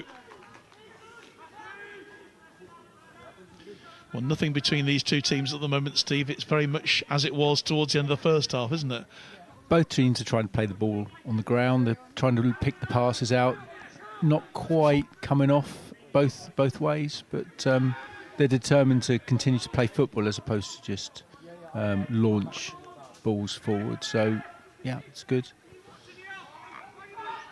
RAF bringing it clear. Well, Roche there and the number 16, George Corden. Sorry, the number 16 for the Air Force. Yeah, that Ryan Lawton, or Loughton. And that's a yellow card, I think, for the Navy captain for that challenge. He was rather holding on to his man, wasn't he? Yeah, I would say it's been a hard but fair game throughout so far. I've been impressed with both teams getting on with it. Some hard tackles, no whinging that we can hear up here anyway. But yeah, that was one of those pull back, technical fouls that he's going to give. Free kick comes in. Bit of danger there, cleared by the Navy. Eventually, that will go out of play. Was it? No, it's kept in. Brothers did really well to keep that one in play. And that's a fairly late challenge, and I've got a feeling that might be another yellow card coming in the direction of Chris Shadforth there for that challenge. RAF players not happy with it. Jake Staunton there, taking a bit of a tumble. Another commentator's curse there, where I said they're all playing sportingly, and then got a little bit fruity there. I'm afraid that challenge was not acceptable, really, and that will be another yellow card, a second yellow card for the Navy. They are going to make another change, I think, as well. Looks like Danny Bartley is going to make an alteration. Just seeing who it is on that far side who's going to be replaced. In fact, it's the Navy who are making a change. It looks like it's going to be Josh Woolley who is coming off. He did take a knock, didn't he, at the end of that first half, and I just wonder whether Stu Morgan just sort of looked at him and thought, right, he's definitely coming off, but the referee hasn't seen it just yet. And so Woolley goes off, and he is being replaced by number 15 for them, Thomas Catherine. So that's a direct swap as we had in reverse 7 days ago. So Catherine's on then for Woolley. His game is over. Oh, it's a real chance then. Into the side netting in the end. And again, Tom O'Hanlon was the man. That's the third opportunity he's had. You might be thinking, actually, I could have done a bit better with that as well. He had a bit of room, maybe more time than he thought he had. I think the obvious choice there would be to lay the ball back or lay it across. I think it was tight to get that into the near post. Yeah, too narrow an angle for him to hit. So the Navy escape once more.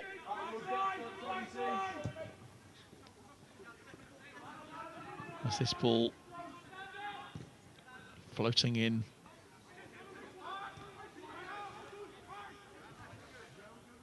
Neither side really stamping their authority on the match in these first few minutes of the second half. We've had nearly 10 minutes now. Remains 1-1 between the Royal Navy and the Royal Air Force.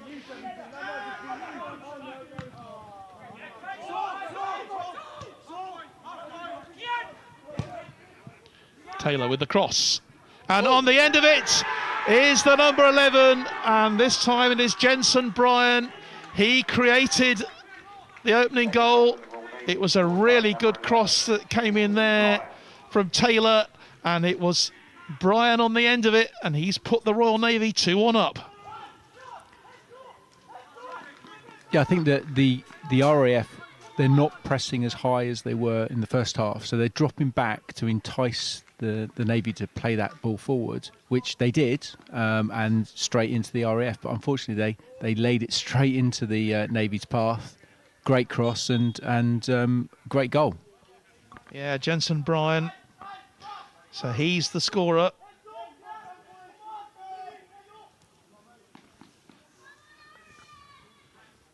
But they've got another slight problem here with their captain, Sol Roche, who's just receiving some attention now right in front of his bench, which will hold play up.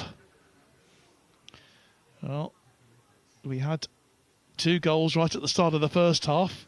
The RAF have got to come from behind again to level it, but this doesn't look too good for Sol down there, and he is one player that the Navy will not want to be without as they go into the latter stages of this game.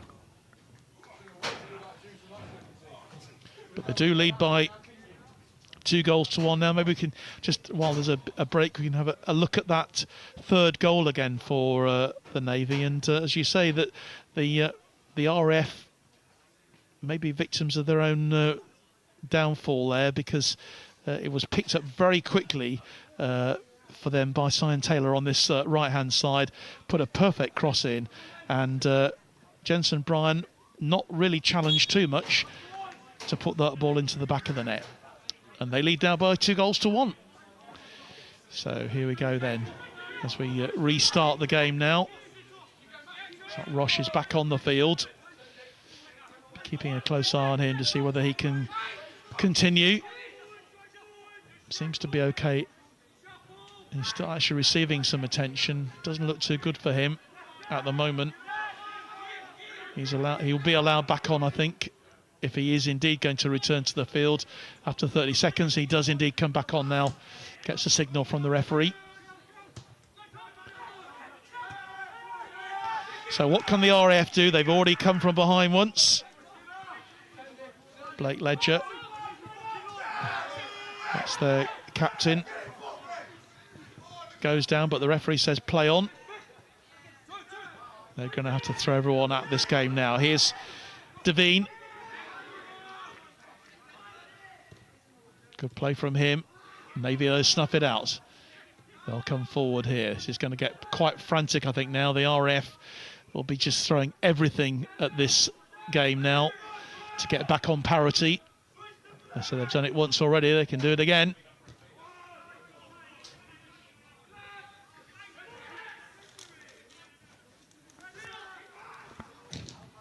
Oh, but again, great defensive work from the Navy, just once more keeping O'Hanlon out there. Got the shot in, was blocked. RAF into the box now. Cross goes in, and it's cleared. Jake Staunton there doing the hard work. That's good work from him. Still going. Nice work from Staunton. He wins the throw. Might have been a bit better for them. Yeah, mix up at the back with the goalkeeper, and I thought they were in then.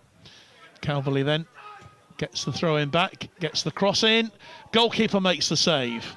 Had to watch it very, very carefully. There was a marauding RAF attacker just coming in there, but Sam Kellett pretty happy with that in the end.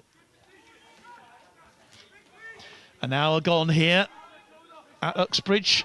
Royal Navy back in front here, leading by 2-1. They scored early on in the game. Have the lead again. What can the Air Force do? For them, they absolutely need to get something out of this game, otherwise their competition will be over. That was a challenge there. Sol Roche still just treading a little gingerly, just watching him at the moment, the Navy captain. He's just holding his right leg, and he be keeping a close eye on him, see whether he can continue. Very important part of the Navy team, their captain. But it's the Air Force, who you would expect now, pushing, looking for the equaliser to get them back in the game. Staunton takes the 1-2, but it's snuffed out by the Navy. Nicely worked through again to Taylor. Air Force so win the throw.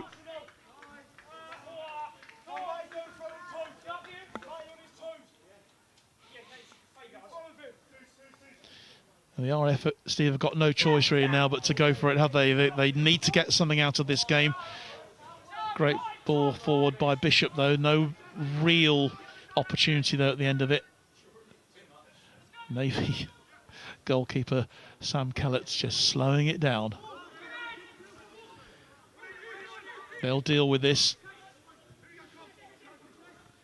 I'm sure Stu Morgan very, very happy, but giving it away. And that will be a corner kick.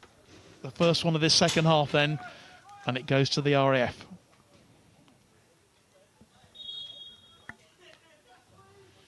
And another man is down at the moment. Just seeing who that is, who's just struggling.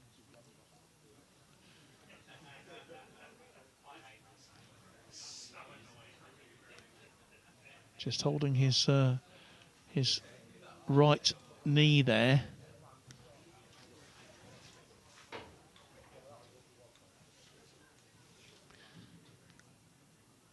And I've got a feeling that that could be the end of it for, just seeing who it is actually, and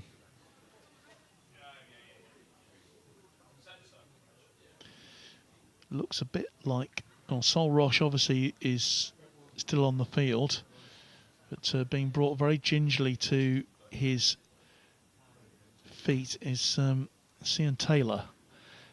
Yeah, Taylor, who's obviously made the first goal, but he is not going to be able to carry on. He's being helped from the field now, and that's another blow for the Navy. So Taylor's going to have to go off. Must have twisted his knee there, I think, Steve, or something. Yeah, I didn't see the clash. I didn't see what he did, but there was no Ferrari around him, so I'm guessing either he twisted his own knee or it wasn't intentional. So Stu Morgan having to make another change, and coming on is going to be Ryan Milligan, based at HMS Sultan. Again, an opportunity for him in his first season of the under-23s. He's coming on straight away as a defender. Replacing number 2, Cian Taylor, is number 14, Tom Canning.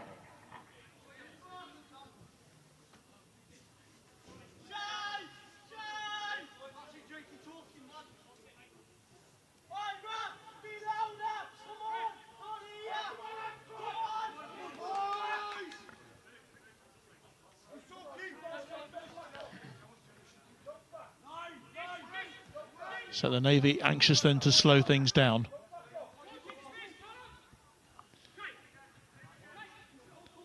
They can't afford to be complacent though on the ball. That was a nice bit of work from the Air Force, harrying them harrying the Navy off the ball, and they're still going. Strong challenge going in. Navy get it cleared though. Nice control from Long. Navy have it though, or the RAF rather have it. With Staunton. Into the box, takes the shot, good save from the goalkeeper. Danger not over yet, that'll be another corner. Cracking shot, cracking save there. Yeah, it was a really good save. He had to get it down quickly, didn't he, to make the save, did Sam Kellett there. Jake Staunton, based at RAF Marham. His second into service this season. So corner then to be taken by Dylan Sadler on that far side of the field. Again, this RAF tactic, running into the box to try and get on the end of it. All the shots blocked by the Navy. What can they do on the break? The answer is they can't.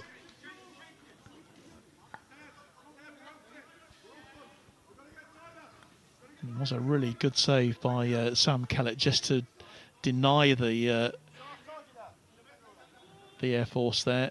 Ball sort of flying out into towards the middle of that 18-yard box, and Staunton certainly made good contact, but Sam Kellett was well up for the save.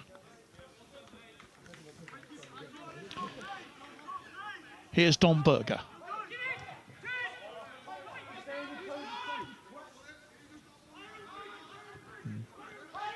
Captain's number 15. And here's Crothers. Goes for the long ball. Just to check out or test out the RAF defence. Navy hunting a third goal here. Well, it was maybe a little bit over-ambitious there from Jensen Bryan there on that left-hand side.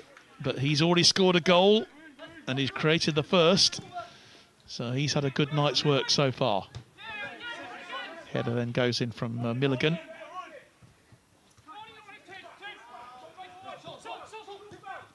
Navy looking very strong again. Milligan once more will go back and finds Berger. Berger back to his goalkeeper. It's a bit too early for game management, I would suggest, Steve, in this match. But the Navy just playing it very intelligently at the moment. They are, and the RAF aren't pressing high still, so they've got that space to take a little bit of time, take a bit of sting out of the game, and make their way and take their time. So they are the control team at the moment. There's another player gone down now, and I think this pitch is taking its toll, you know, on quite a few of the players. A lot of players that are holding hamstrings and groins at the moment, so I think it's the man for them is Jake Staunton at the moment, who is just getting a bit of, it could be a touch of cramp as well, I think, in there. Because the ball just runs so fast, doesn't it? So it does, and I think the other thing to recognise is, whilst all these players probably play all season, they have an intense 2 or 3 weeks together to get them to the position where they are playing as a team. Because they don't, you know, they don't play often and regularly. They're playing as a team, and they will have been training for the last couple of weeks regularly, every day, every other day, maybe weekends off. So I think even that takes its toll. It's getting that right balance between enough training, enough sessions, and too many. Yeah, it's not easy for the players, especially on a cold night like this, and obviously now there's a break in play for the rest of the players. It's important for them to be able to keep themselves warm. But Jake Staunton's still receiving some attention. Doesn't look too happy. He's clearly twisted his knee, and it's painful stuff. Yeah, it's looking. Is there something wrong with his calf? I think. If it was his knee, hopefully he wouldn't, unless it's some sort of. Yeah, I think it's some sort of cramp. He's in pain. He's definitely in pain with that, and I just wonder whether he's going to be able to continue. But it's clearly a cramp, isn't it, as well? Yeah. So there's been quite a few stoppages that we've had during this game. We had about 4 or 5 minutes of stoppages in the first half. Doesn't help the players, doesn't help for the continuity of the game. No, not at all. So the Army under-23s are actually playing tonight as well. They're playing in the Aldershot Cup against Aldershot Town FC youth team. You got any latest news at all for us? I have asked, but nothing's seen yet. Well, if we can bring any of that to you, then we will do. I know that there's a lot of interest, clearly, in the under-23 Army team about how tonight's game goes, and no doubt they'll be watching the highlights of this later. But they've got their own game tonight against Aldershot Town. I think that was moved, wasn't it, from the Aldershot Town Stadium? Oh no, that was always going to be at the military stadium. It's the Aldershot Cup, and we are playing Aldershot Town, their under-21s team, I think. But yeah, that's the semi-final of the Aldershot Cup. So they got to the semi or quarter-final last year. So place in the final. That would be great. Well, if we have any news on that, we'll bring it to you. Emma Staunton says he's up. Well, he's not quite up at the moment, Emma. Just sort of seeing if we can check out any more of the messages that we've had from you this evening. And thanks for all of those messages that have been coming in.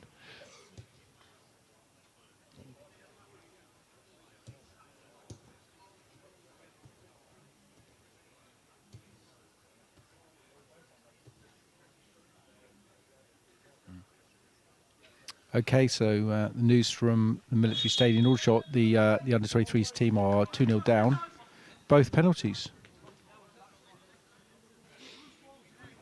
So Aldershot Town leading 2-0 then at the moment. As Jake Staunton still receiving a bit of attention on this near side of the field. As play continues, then the Navy have the throw in, which Ryan Milligan is going to take. It's 11 against 10 at the moment. Ball out of play. Navy once again get the throw, taking it quickly. And that will be a corner kick. That's the Navy's first corner of this second half.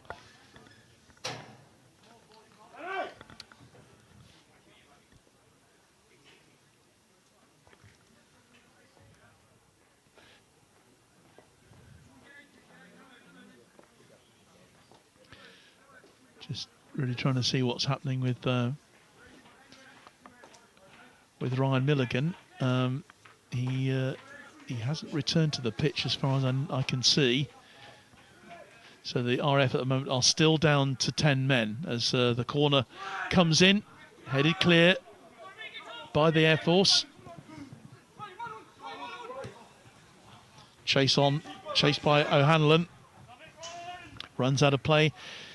So it's good play there from the Air Force.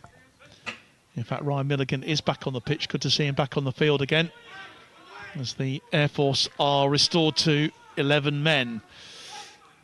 Can't afford to go down to 10 players now in these stages of the game.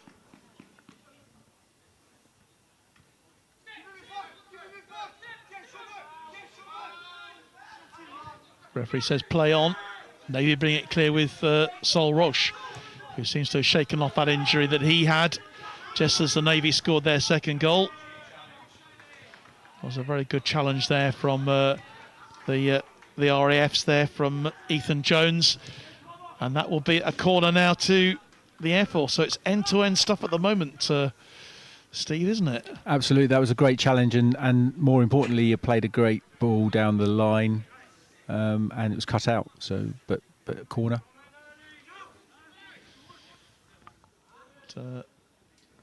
Strolling over to take it is Dylan Sadler, who has been on corner taking duties for most of the evening so far for the Air Force.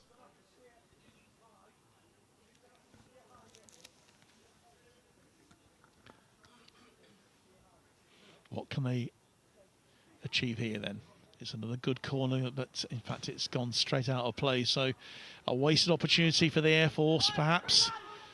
They've certainly got that set up, haven't they, where they all charge in from the edge of the 6-yard box. Yeah, but the delivery hasn't been there, and I'm not sure a left foot from that side is the right, because it's not in swinging, it's coming out, and they're not really set up for that. I can't quite work that one out. Okay, well, it hasn't worked for them so far, but you never know. Here's Bryant. Probably me saying that will mean they'll score it next time. You're getting the hang of this commentary lark. I am. Steve. I get it now. Yeah, everything you say, the opposite happens. Yeah, yeah.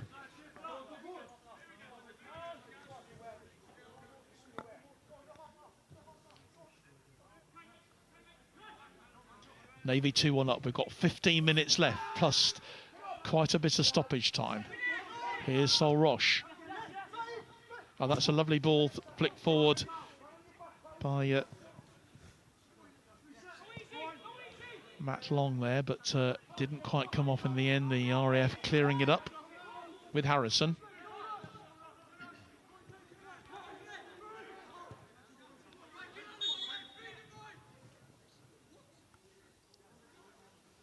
Another RAF player down there just feeling it at the moment as well. Yeah, I think a bit of a late challenge. The referee looked to play the advantage, but there was none, so he pulled the ball back. He's brought it back, yeah. And it was the number 9 for the Air Force. It was Tom O'Hanlon who was on the end of that. And he'll struggle himself back across the pitch to take up his forward position. Substitution for the Royal Navy, replacing number 11, Jensen Bryan. Is number 16, Thomas Catherine. So Catherine's coming on then to replace Jensen Bryan, who's had a really good game here. I think the Navy have changed some of their numbers round just to confuse us even more, because I thought Catherine's was already on the pitch. Clearly not. George Corden obviously had replaced him. So thanks, guys, once more.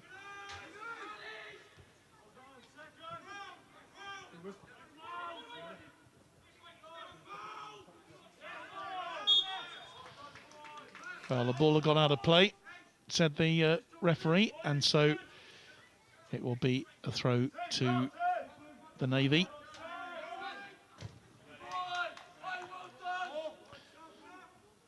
And I've got a feeling it's actually Tom Canning who is wearing number 14 and not number 13.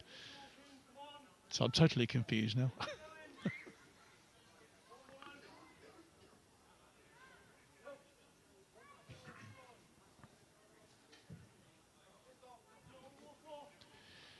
Just searching for a ball.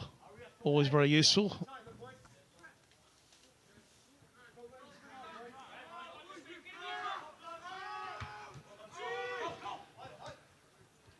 Ross challenging. And that's, if there was a Rose Ed, that would be in it. With Jack Harrison doing the business there. And the RAF's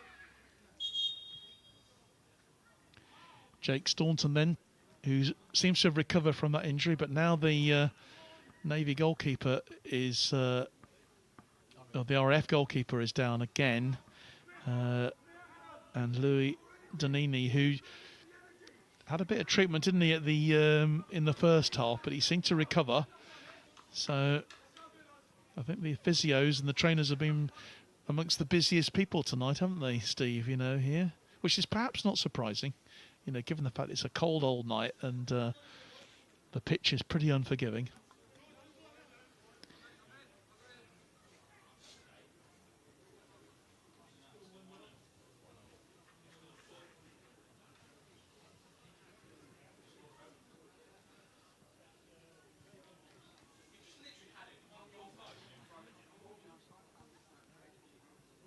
Just get the feeling perhaps that the RAF have got to up the tempo here. This is almost not playing into the Navy's hands, but it's certainly not doing them any harm, is it? No. They had the lead. And the Air Force have got to up the tempo here and try at least find an equaliser. Yeah, they're allowing the Navy to play out from the back, giving them plenty of space. They're going to take that time and they're going to both slow the game, but obviously the RAF don't want their keepers to go down and slow the game down even more. But keeper seems to be all right. So we will go back to then a throw for the Air Force. Staunton to take. Looks like it's going to be a long throw into the box. Navy get it cleared though. Only though as far as Harrison. Launching it back into the box again. Shot comes in and it's high and wide from Ryan Lawton there. Another lost ball. I think we're running out of footballs here. There's a big car park, they'll find them.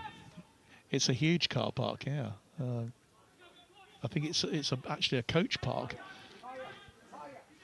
Great little setup here at Uxbridge FC. Really modern looking little ground. And it's served both of these teams well tonight. Here's the Navy pushing for a third. And that's a good save from the goalkeeper. The shot came in then from Catherine's, I think, and it was an important save made by Donini. Late challenge, strong challenge going in by Staunton. And that could be a yellow card there.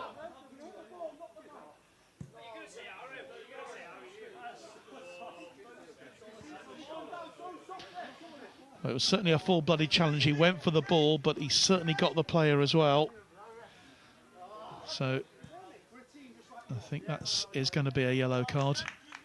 Yeah, the players saying to the referee, you didn't see it, but the referees work as a team, and both Jamie on the line there is a very experienced referee, so he's seen that from his angle better than the referee, and they've worked together. Closer, could he? No, not at all. So I think he's got the right decision there. But then I would say that, of course. Well, Seb Hobbs then will take the free kick, with the Navy leading by 2-1 here. Floated into the box. It's a RAF head on the end of it, though. So try to bring it clear. Navy will just slow it down, back to the goalkeeper.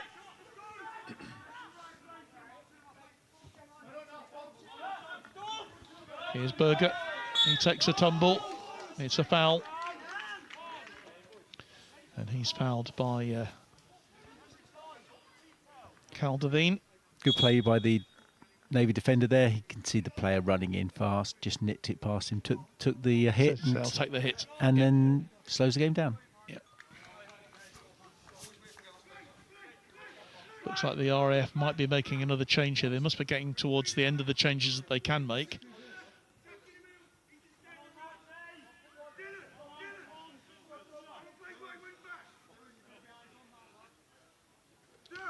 It looks to me, in fact, like Jake Staunton, who's just walked past us. I think he has played his last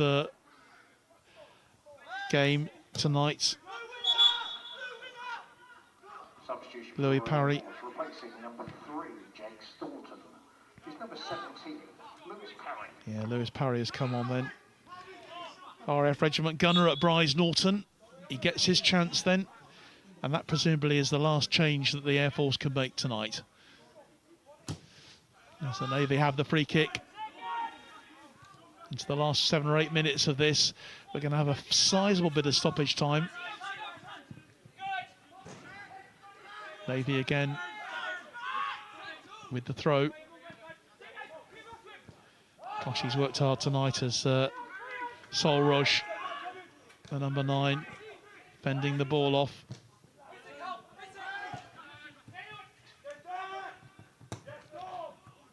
Berger gets that challenge in.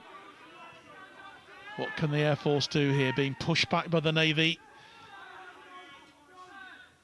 Time just beginning to run out for them.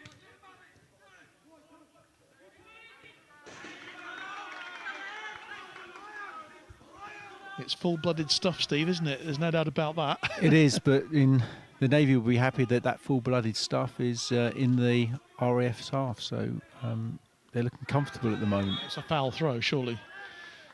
Picked up very quickly by the officials there. And that's what the RAF just cannot afford, really, is to make silly mistakes like that.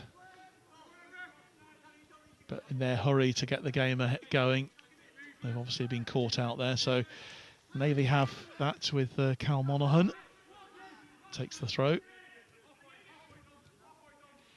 The Navy, of course, still looking for a 4th successive inter-services under-23 title, and a win tonight would really put them in the box seat as the Navy wait next week to see how the RAF and the Army get on when they play the final game.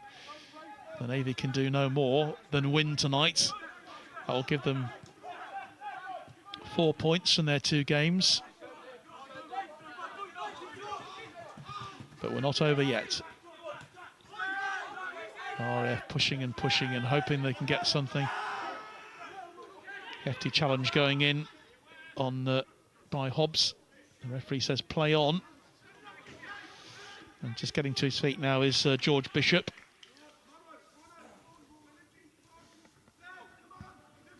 Going to be a lot of tired young limbs out there at the end of this game, Steve. Yeah, but I'd rather have a tired young limb than my old limbs, I think. Yeah, totally agree on that one.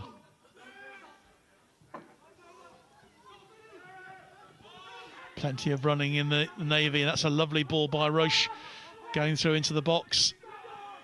Turning on the edge of the box, great work, the number 16.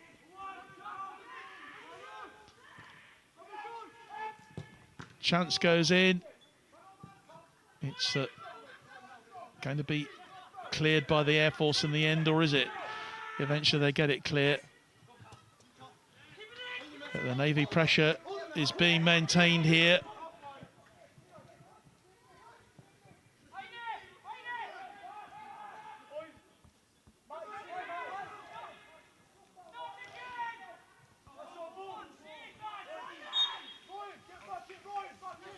Well, it's gone out for a goal kick in the end. Certainly the Navy looking very strong here. Is it a throw? Actually, it didn't go out of play in the end. Navy looking very strong here in these last few minutes. We're into the last 3 minutes of normal time here. Navy leading by 2-1. RAF and trying to get themselves ahead, but that's going to be easy for Sam Kellett, the goalkeeper.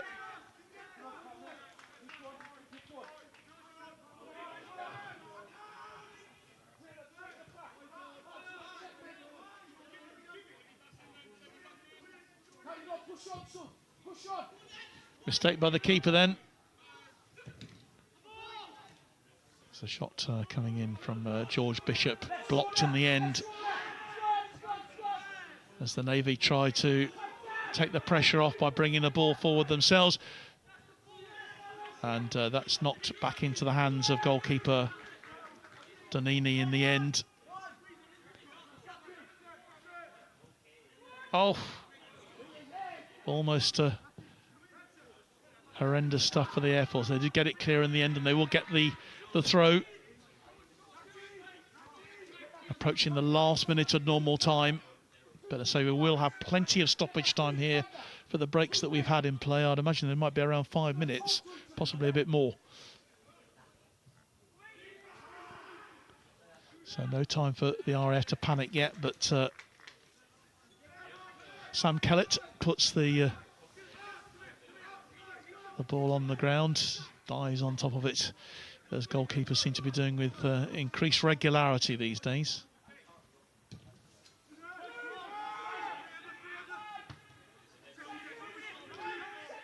Blake Ledger, the RAF captain, trying to spur his team on. But it's the Navy who bring it forward again. Here's Roche. RAF, it's so open at the moment. No midfield at all, really. The game is just going from one end to the other. There's always a chance of a break and a opportunity for the Air Force, but it's the Navy. They break now on the edge of the box. Roche is in there, but that will be picked up by the goalkeeper for the Air Force, and he'll very quickly want to get that ball forward. We are into the last minute of normal time here in this second inter-services under-23 match of the season. Royal Navy have this narrow 2-1 lead, and a win for them will effectively end the RAF's challenge for the title.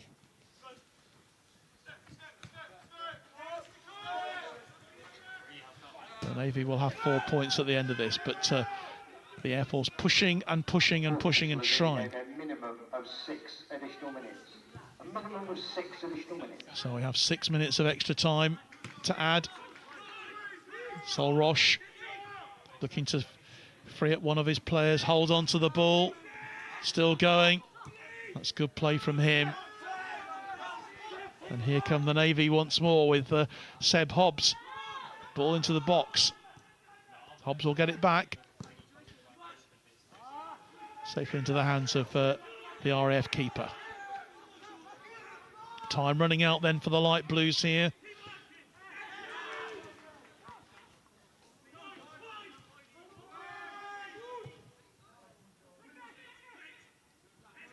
That's nice play from the Navy again onto the edge of the box.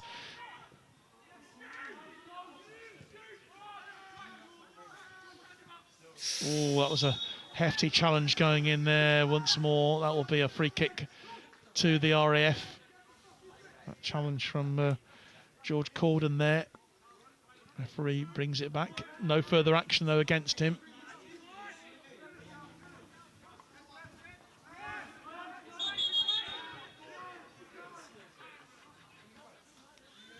Yeah, want that taken again. Another Navy player down this time. It's Cal Monaghan who is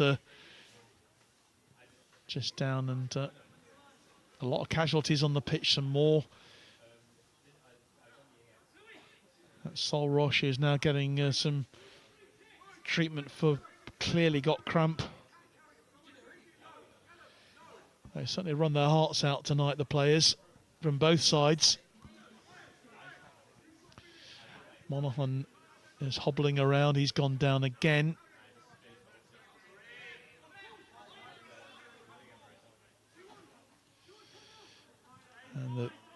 coach comes on once more for the Navy. And player safety and player welfare, obviously, clearly the most important thing, Steve, isn't it? Make sure they're okay. Yeah, they all need to be at work next week. Yes. And unfortunately, it looks to me like Cal Monaghan's going to have to lead the field. And there will be a further change to the Navy. Coming on for them is Matt Eyston. For the Royal Navy, replacing number 8, Cal Monaghan, is number 12, Matt Eyston. So Eyston then comes on for what remains of this game. We've had 3 of the 6 minutes of stoppage time, but there'll be a little bit more of that to add.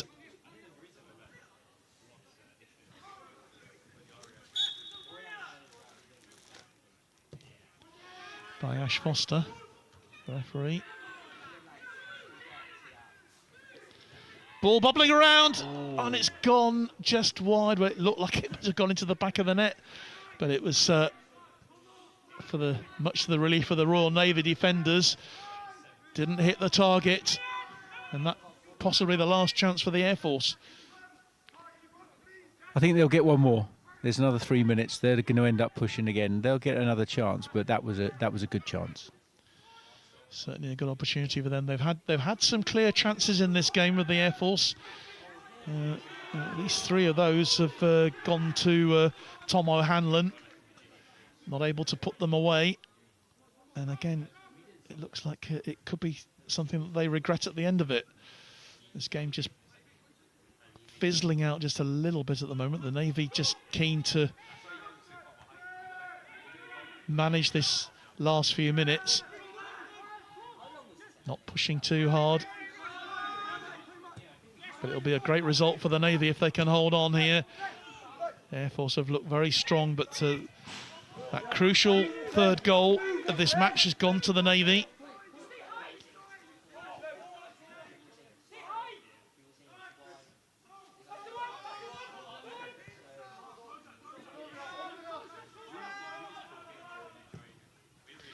Jensen Bryan getting that goal to put the Navy in front. Is that going to be enough for them? Here's Roche then on that far side, just holding onto the ball. Bit of game management. He wins the throw. Maybe just a couple of minutes left then of stoppage time. We played 5 of the 6. But there'll probably be just an extra addition. Navy holding on to that, taking the ball into the corner. Sol Roche again, just holding on.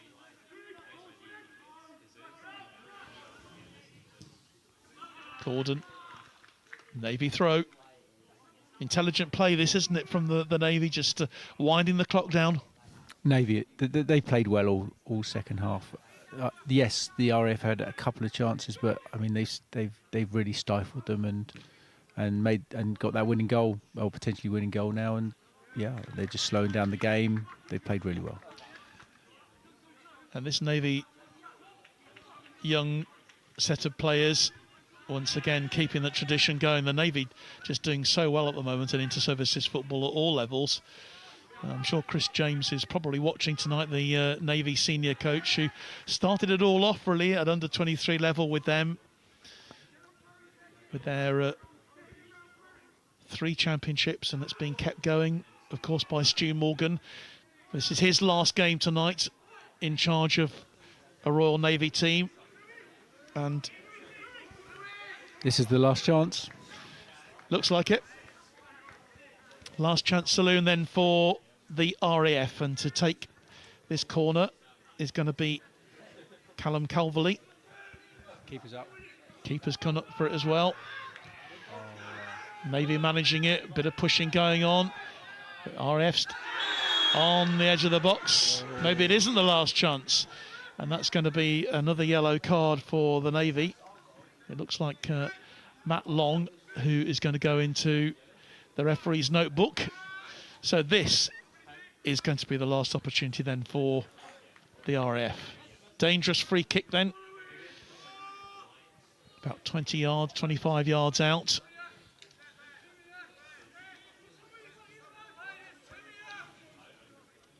George Bishop is over it. And so is Callum Calverley, who is going to take this.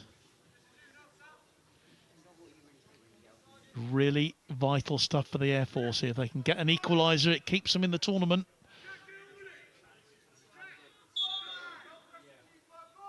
Bishop takes it, and it sneaks just wide, and it was so close, and that indeed is the last kick of the game.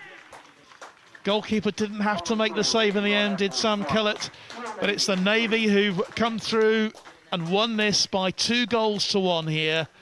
The second half goal scored by Jensen Bryan. They took the lead early on through a great header, headed in by Seb Hobbs from a Bryan corner. Good reply though from the RAF with Dean Higham scoring not long after to level it at 1-1. It was 1-1 at half time, but it's the Navy who've come through, and it's the Navy now who are in the box seat to claim a 4th successive inter-services title. The Army out to stop them. Very exciting first half. Second half, it was just the Navy just killed the game once they got their goal.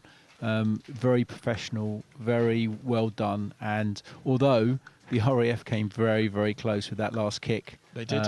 Yeah, it's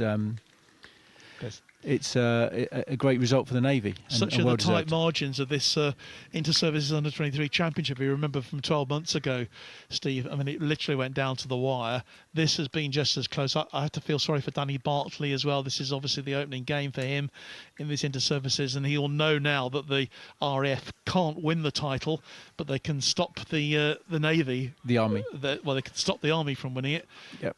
If the Army win on next Wednesday, that will take them to 4 points, and I suppose it'll all be decided on goal difference. It will be. So it's just the odd goal at the moment, but there's nothing certain. The RAF will want to win the trophy.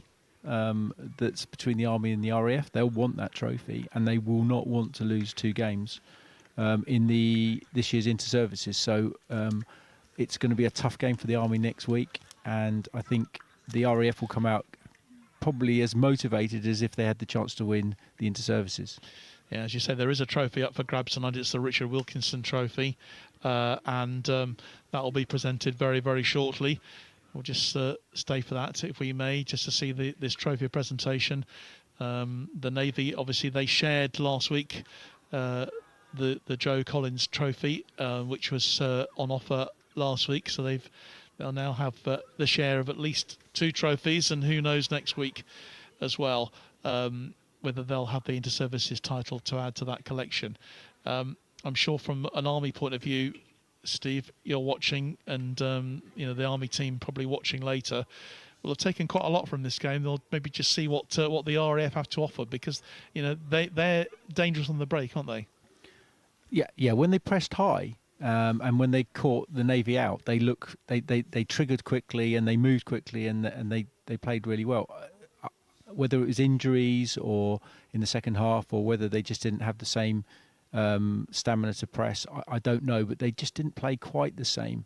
But equally, I guess the Navy sussed them out and played differently. But I think it's difficult to take much, because you don't know which team will come out next time. But I'm sure Keith is going to be watching the playback of this YouTube video. Well, the Navy very happy. Let's maybe just have a quick look at that winning goal again, which came sort of just before the hour mark here. The Navy were under a bit of pressure. I think the RAF were probably just about on top, but they got the break, and it was a lovely ball forward, really from Taylor, and on the end of it was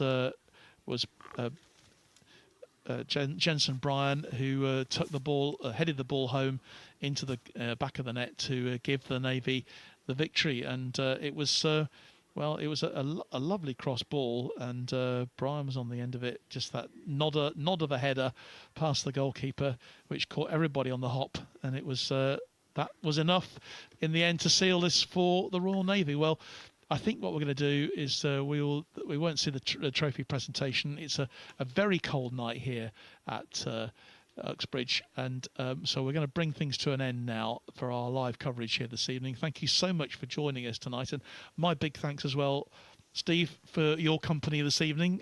Maybe you can just let us know what the final score was in the Army game there. I haven't been told yet, but I'm ever hopeful that they've come back into that.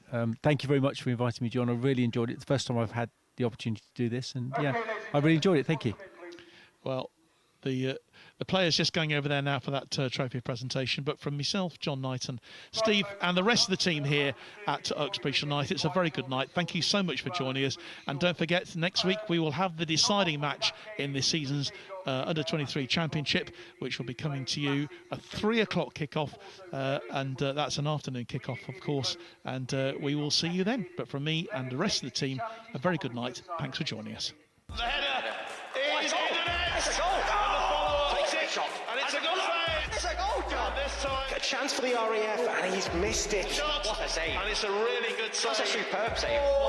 Chance for the RAF to finish it off, and he has done. He's in the net. It's a goal. Takes it, scores. To the back of the net. Across the goal and in, and he... And the follow-up. There it goes in.